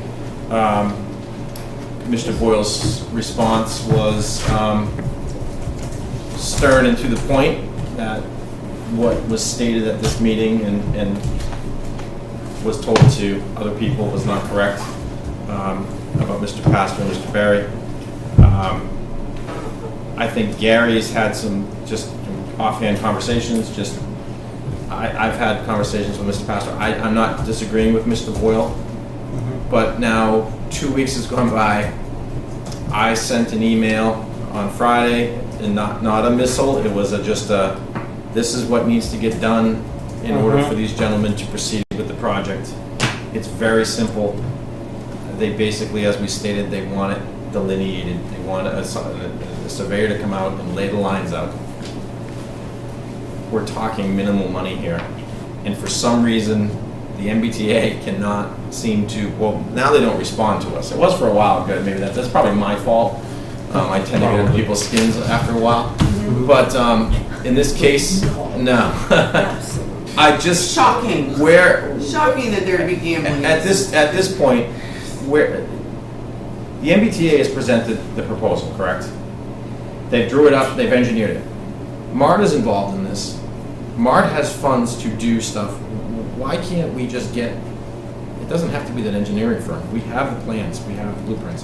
Why can't we hire a surveyor to lay out the property lines, as Mr. Berry and Mr. Pastor have asked Well, for? we can't hire anybody. No, but Well, Mart here- has that. Mart Yeah, can. we can't. I'm just saying, Mart in my, and when I say this, I could be completely wrong, because I'm not here in the summer. I mean, I haven't really talked to any of you guys in 2 weeks, so I don't know what's going on. But I haven't seen much from Bruno, or anybody from Mart in quite a while. And everything that I have ever gotten, I forward, and I think you guys all forward too. So I don't, where it's through you, Bruno. Yeah. I mean, if we can't get a hold of Mr. Boyle, and I mean, this is just, it's been a year now since this, we sat here and agreed there's that, but it's also been 20. Correct. Right. I mean, we're Yeah. just going on a year on an This is, agreement. You know, 20 odd years. And now now we're sitting again on another year of, I mean, we're at the point now that construction couldn't even begin next season if we don't get an agreement here soon. You would regrettably miss this construction. We're You're looking very at the close to spring of missing 16. the spring of 16 right now, as it stands. So, By December/January, if things aren't in place, you will then jeopardize missing correct, spring of because there's 16. so much more the ball has to Yeah. roll. I just don't understand, Mr. Boyle says that he cannot, and I have no problem getting a hold of the landowner's representation. So is it that hard? I've talked to him twice last week. And they seem, and maybe they're telling us the wrong story, and I don't think they are, that they just want it laid out to visually see it, because they admitted that what they agreed to initially was not correct, and Robert and I walked the site and we agreed on that. Right, but What? there's also been the scenario of, having it when Mr. Barry's in good health to be able to go out there because he wants to Correct. see it himself and he Correct. wants to watch them do it. Yeah, So that whole scenario has been a headache too. I think that was a headache up until recently. I think that's why we backed off, because we knew how sick Mr. Barry was, and out of respect for him. But I think Mr. Barry, and I hope so, has been getting better. And this has been the proposal, I'm assuming that is through him. So where can we come in? Because the MBTA does not want to play ball with us on this anymore. Well, When you saw the email, I didn't see any correspondence. I asked Benson and Harrington today, and nothing, no response from them, so. the frustrating thing is, and that's the theme, one party says A, Well, that's it. and the other party says B, and then the other party says, well, it's B, and then the other party says it's X, and then the other party says it's Y. In other words... And my suggestion, as you saw on Friday through Robert, was just date A, date B, they have the covenants, so when they surveyed the land, I think, Carly, you drove by and took a picture of the guy out there. I mean, it wasn't like they can go Yeah, on the the property. MBTA No, it's done. I It's saw done. that. No, but I'm saying what they did was they did the stakes, but I think they actually want to see a line, Visual. whatever, yeah, visual. So it's not And there like. were some issues with that too. Like, part of it's on, Oh, and it's funny The mobile because station. when we went over there, Robert and I went over there, not the coldest day of the year when Carly almost froze to death, but a few weeks later, I mean, we were finding, just with Mr. Barry, Mark was not right. Remember there was stakes over here, and Phil said, no, and he was correct. And my property goes here. Now it's done. They agree on the property lines. Why can't it just be? I mean, it's a simple solution, and that's what I said in the email. Just send out some dates and saying we're coming and we're going to lay out the property and we're going to meet. I just don't get it. Right, I mean, procedurally, the two parties would agree. They would then approach the planning board, and we're going back to last December, with the new sketch that's agreed. Planning board would approve, and we could move forward. But it's getting to that point. It's, party A says this, and then B says no, Well, party A, MBTA, has completely lost interest in it, in my opinion. And I know they got a zillion things going on, and this is probably so low in their totem pole. Yeah. But for us, I mean, how much longer? Well, and I mean, this board knows this, 'cause this board has supported this. If there's anything that the town or Mart, I mean, we can just pick up the phone. From a technical point of view, if the parties need anything, we have done it and we'll do it. But the question is, what do they need? Well, no one's talking to, so I guess I'm asking, do we? And that's a good question. We don't even know if they're talking to each other. We need to, I mean, it's almost like they need a kick in the rear end. oh, you remember you called that meeting? Yeah. Where you had everybody in the room? Yeah. Do it again. Well, I mean, that's the thing. I mean, I think I copied Elizabeth Warren on the, his office on the thing, and they seemed to be responsive, and I think he responded that they were on vacation, the gentleman that we spoke to before, but it's not hard. And the other thing is, it's not just affecting that, it's affecting, and Gary, you have a family member. There's people down there that can't sell properties because... I have the Park Street property owners contacting my office on almost a weekly basis. And not only that, not to diminish them, but it's costing us more money by the day. If we had bought those properties in 2008 or 9 or 12, I mean, I think it was 12 when the grant came through, it would have cost us less than it does now. $4 million is not what it was worth 6 months ago, 8 months ago, or 8 minutes ago. So Where is Mart? MART is waiting for the resolution, but, meaning the But resolution. Mart is the only one that can spend the funds from Right. that, which needs to be done, And according Mart- to Kristen Wood, at some point, at least Right. once. That side of the street. Yeah. They've. MART said has, to MART us has really- maintained that they will not spend any money on this side of the street until this is resolved. And that's the MART And advisory. here's another question too, and I don't want to be disrespectful to people. Yeah. AdSec works because Mark Boyle has sent the three of us and all of us emails saying, well, make sure you communicate to the AdSec group That's you know, true. we are working on it and we're doing this. Where the hell have they been? I'm sorry, and I respect all of them and I know they want it done, but they came here with a big long list and it almost seemed like it was putting it on us, and we've all worked hard on it. We've all worked together as a team on it and been open. Where have they been? I know it's been summer, but it's time to come back and get it going. And I don't know what else to do. Right.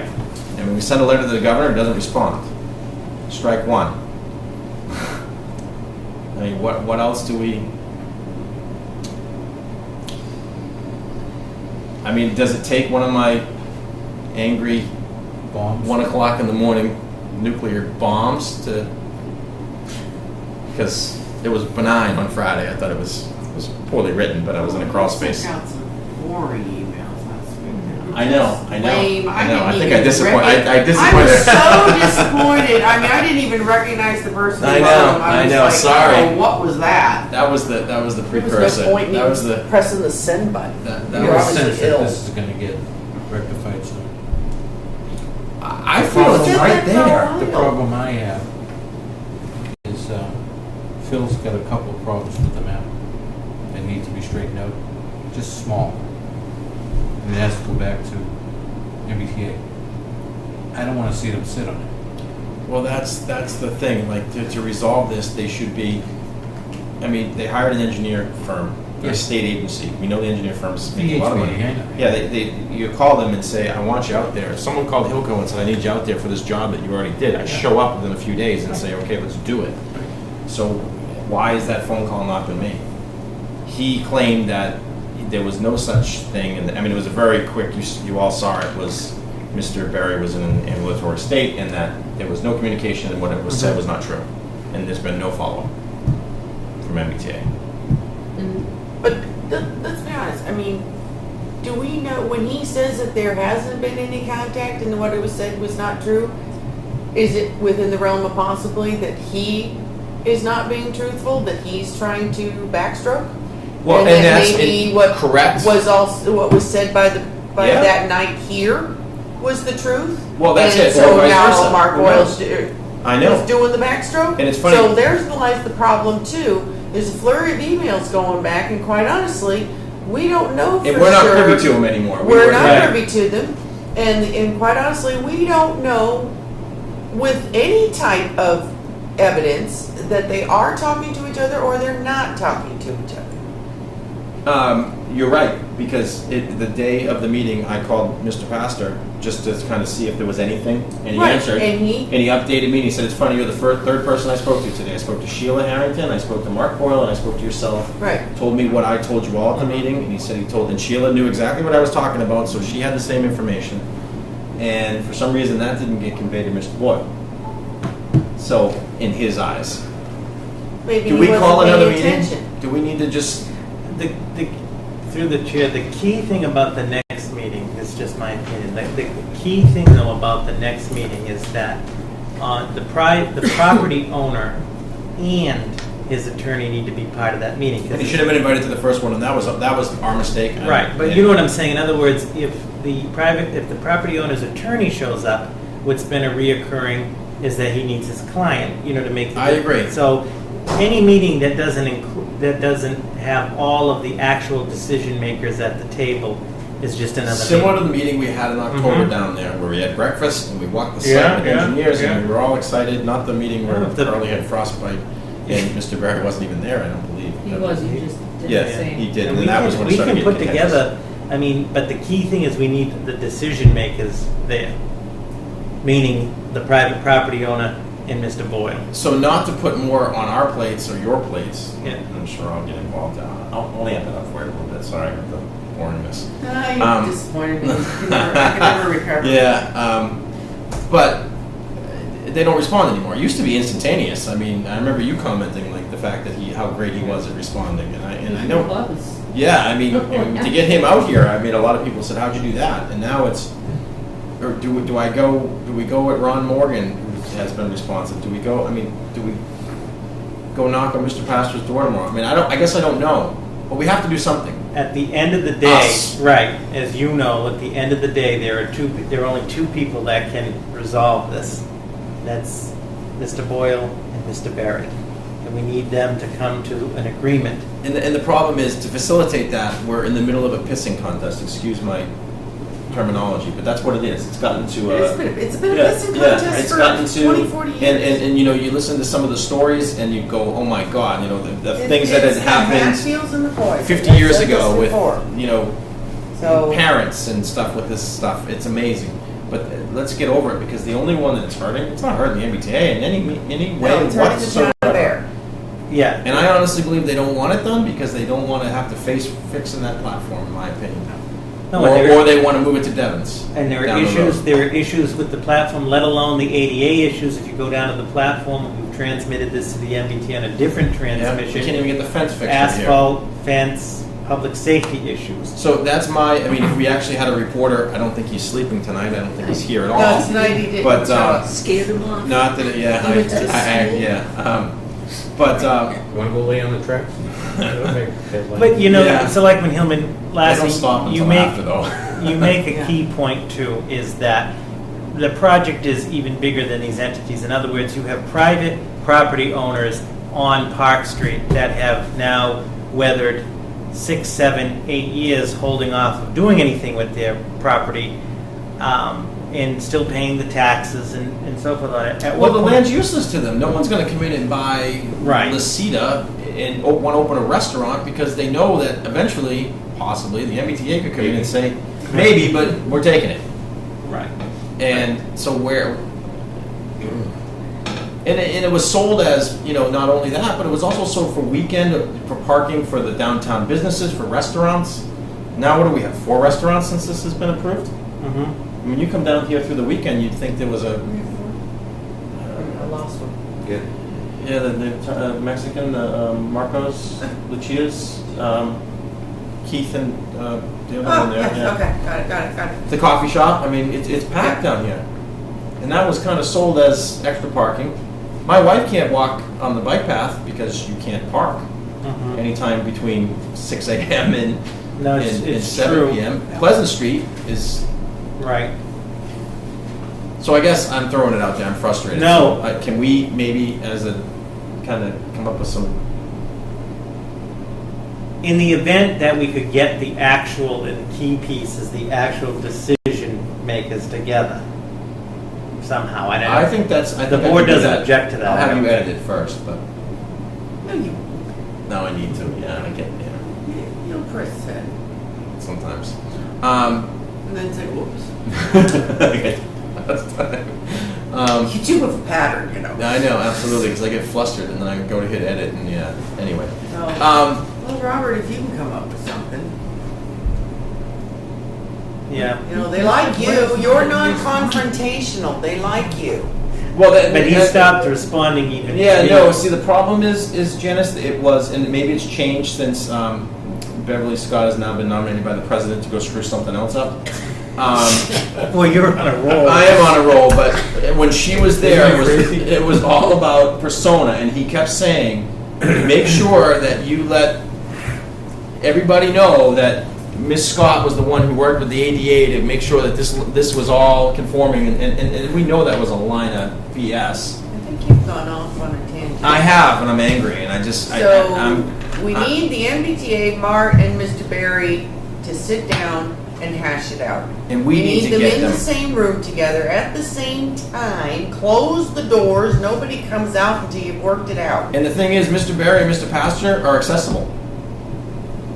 Yeah. The MBTA is not accessible anymore. there's no response to Robert, there's no response to me, there's no response, and it was I copied everybody the other day on the delegation.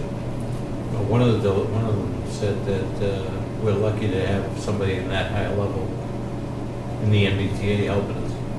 Yeah, that comment is, Is that yeah, Jen's a big fan of, I like Jen a lot, she's done a lot for us recently, but they get, it's funny because I've had complaints, and then what I hear is Mr. Boyle's answer to the complaint through the representation. So it's like, okay, well, I'm telling you that this is going wrong, and then he tells you what he is doing that's wrong, and you're saying, oh, he's doing this. Well, that's what I'm complaining about. All right, So Robert. maybe, I know, it's 10 o'clock, I'm sorry, Yeah, I need we to. need And to- ANSAC, if you're watching at home, ramp it up, because you are very, Because you're heard. you And that can works. do, you can Yeah. do more than we can. Absolutely. And All I will right, reach out to so, them individually okay. as well. Let's move on. Oh, there's more, sorry, I wouldn't have gone on stage, I was getting fired up. No, you have the minutes. There's no Type my email I tonight. thought about whacking you with my gavel, but I'll it's type my really email pretty and I tonight. didn't want to damage it. You've challenged me. So, I looked at the meeting minutes from September 1st, they look fine to me. I make a motion to approve the minutes from September 1st, 2015 Board of Selectmen meeting. Motion's made and seconded, all in favor? Aye. Motion passes, minutes are passed. Motion to adjourn? Second. Okay, motion made, seconded, all in favor? Aye. Aye. We're adjourned.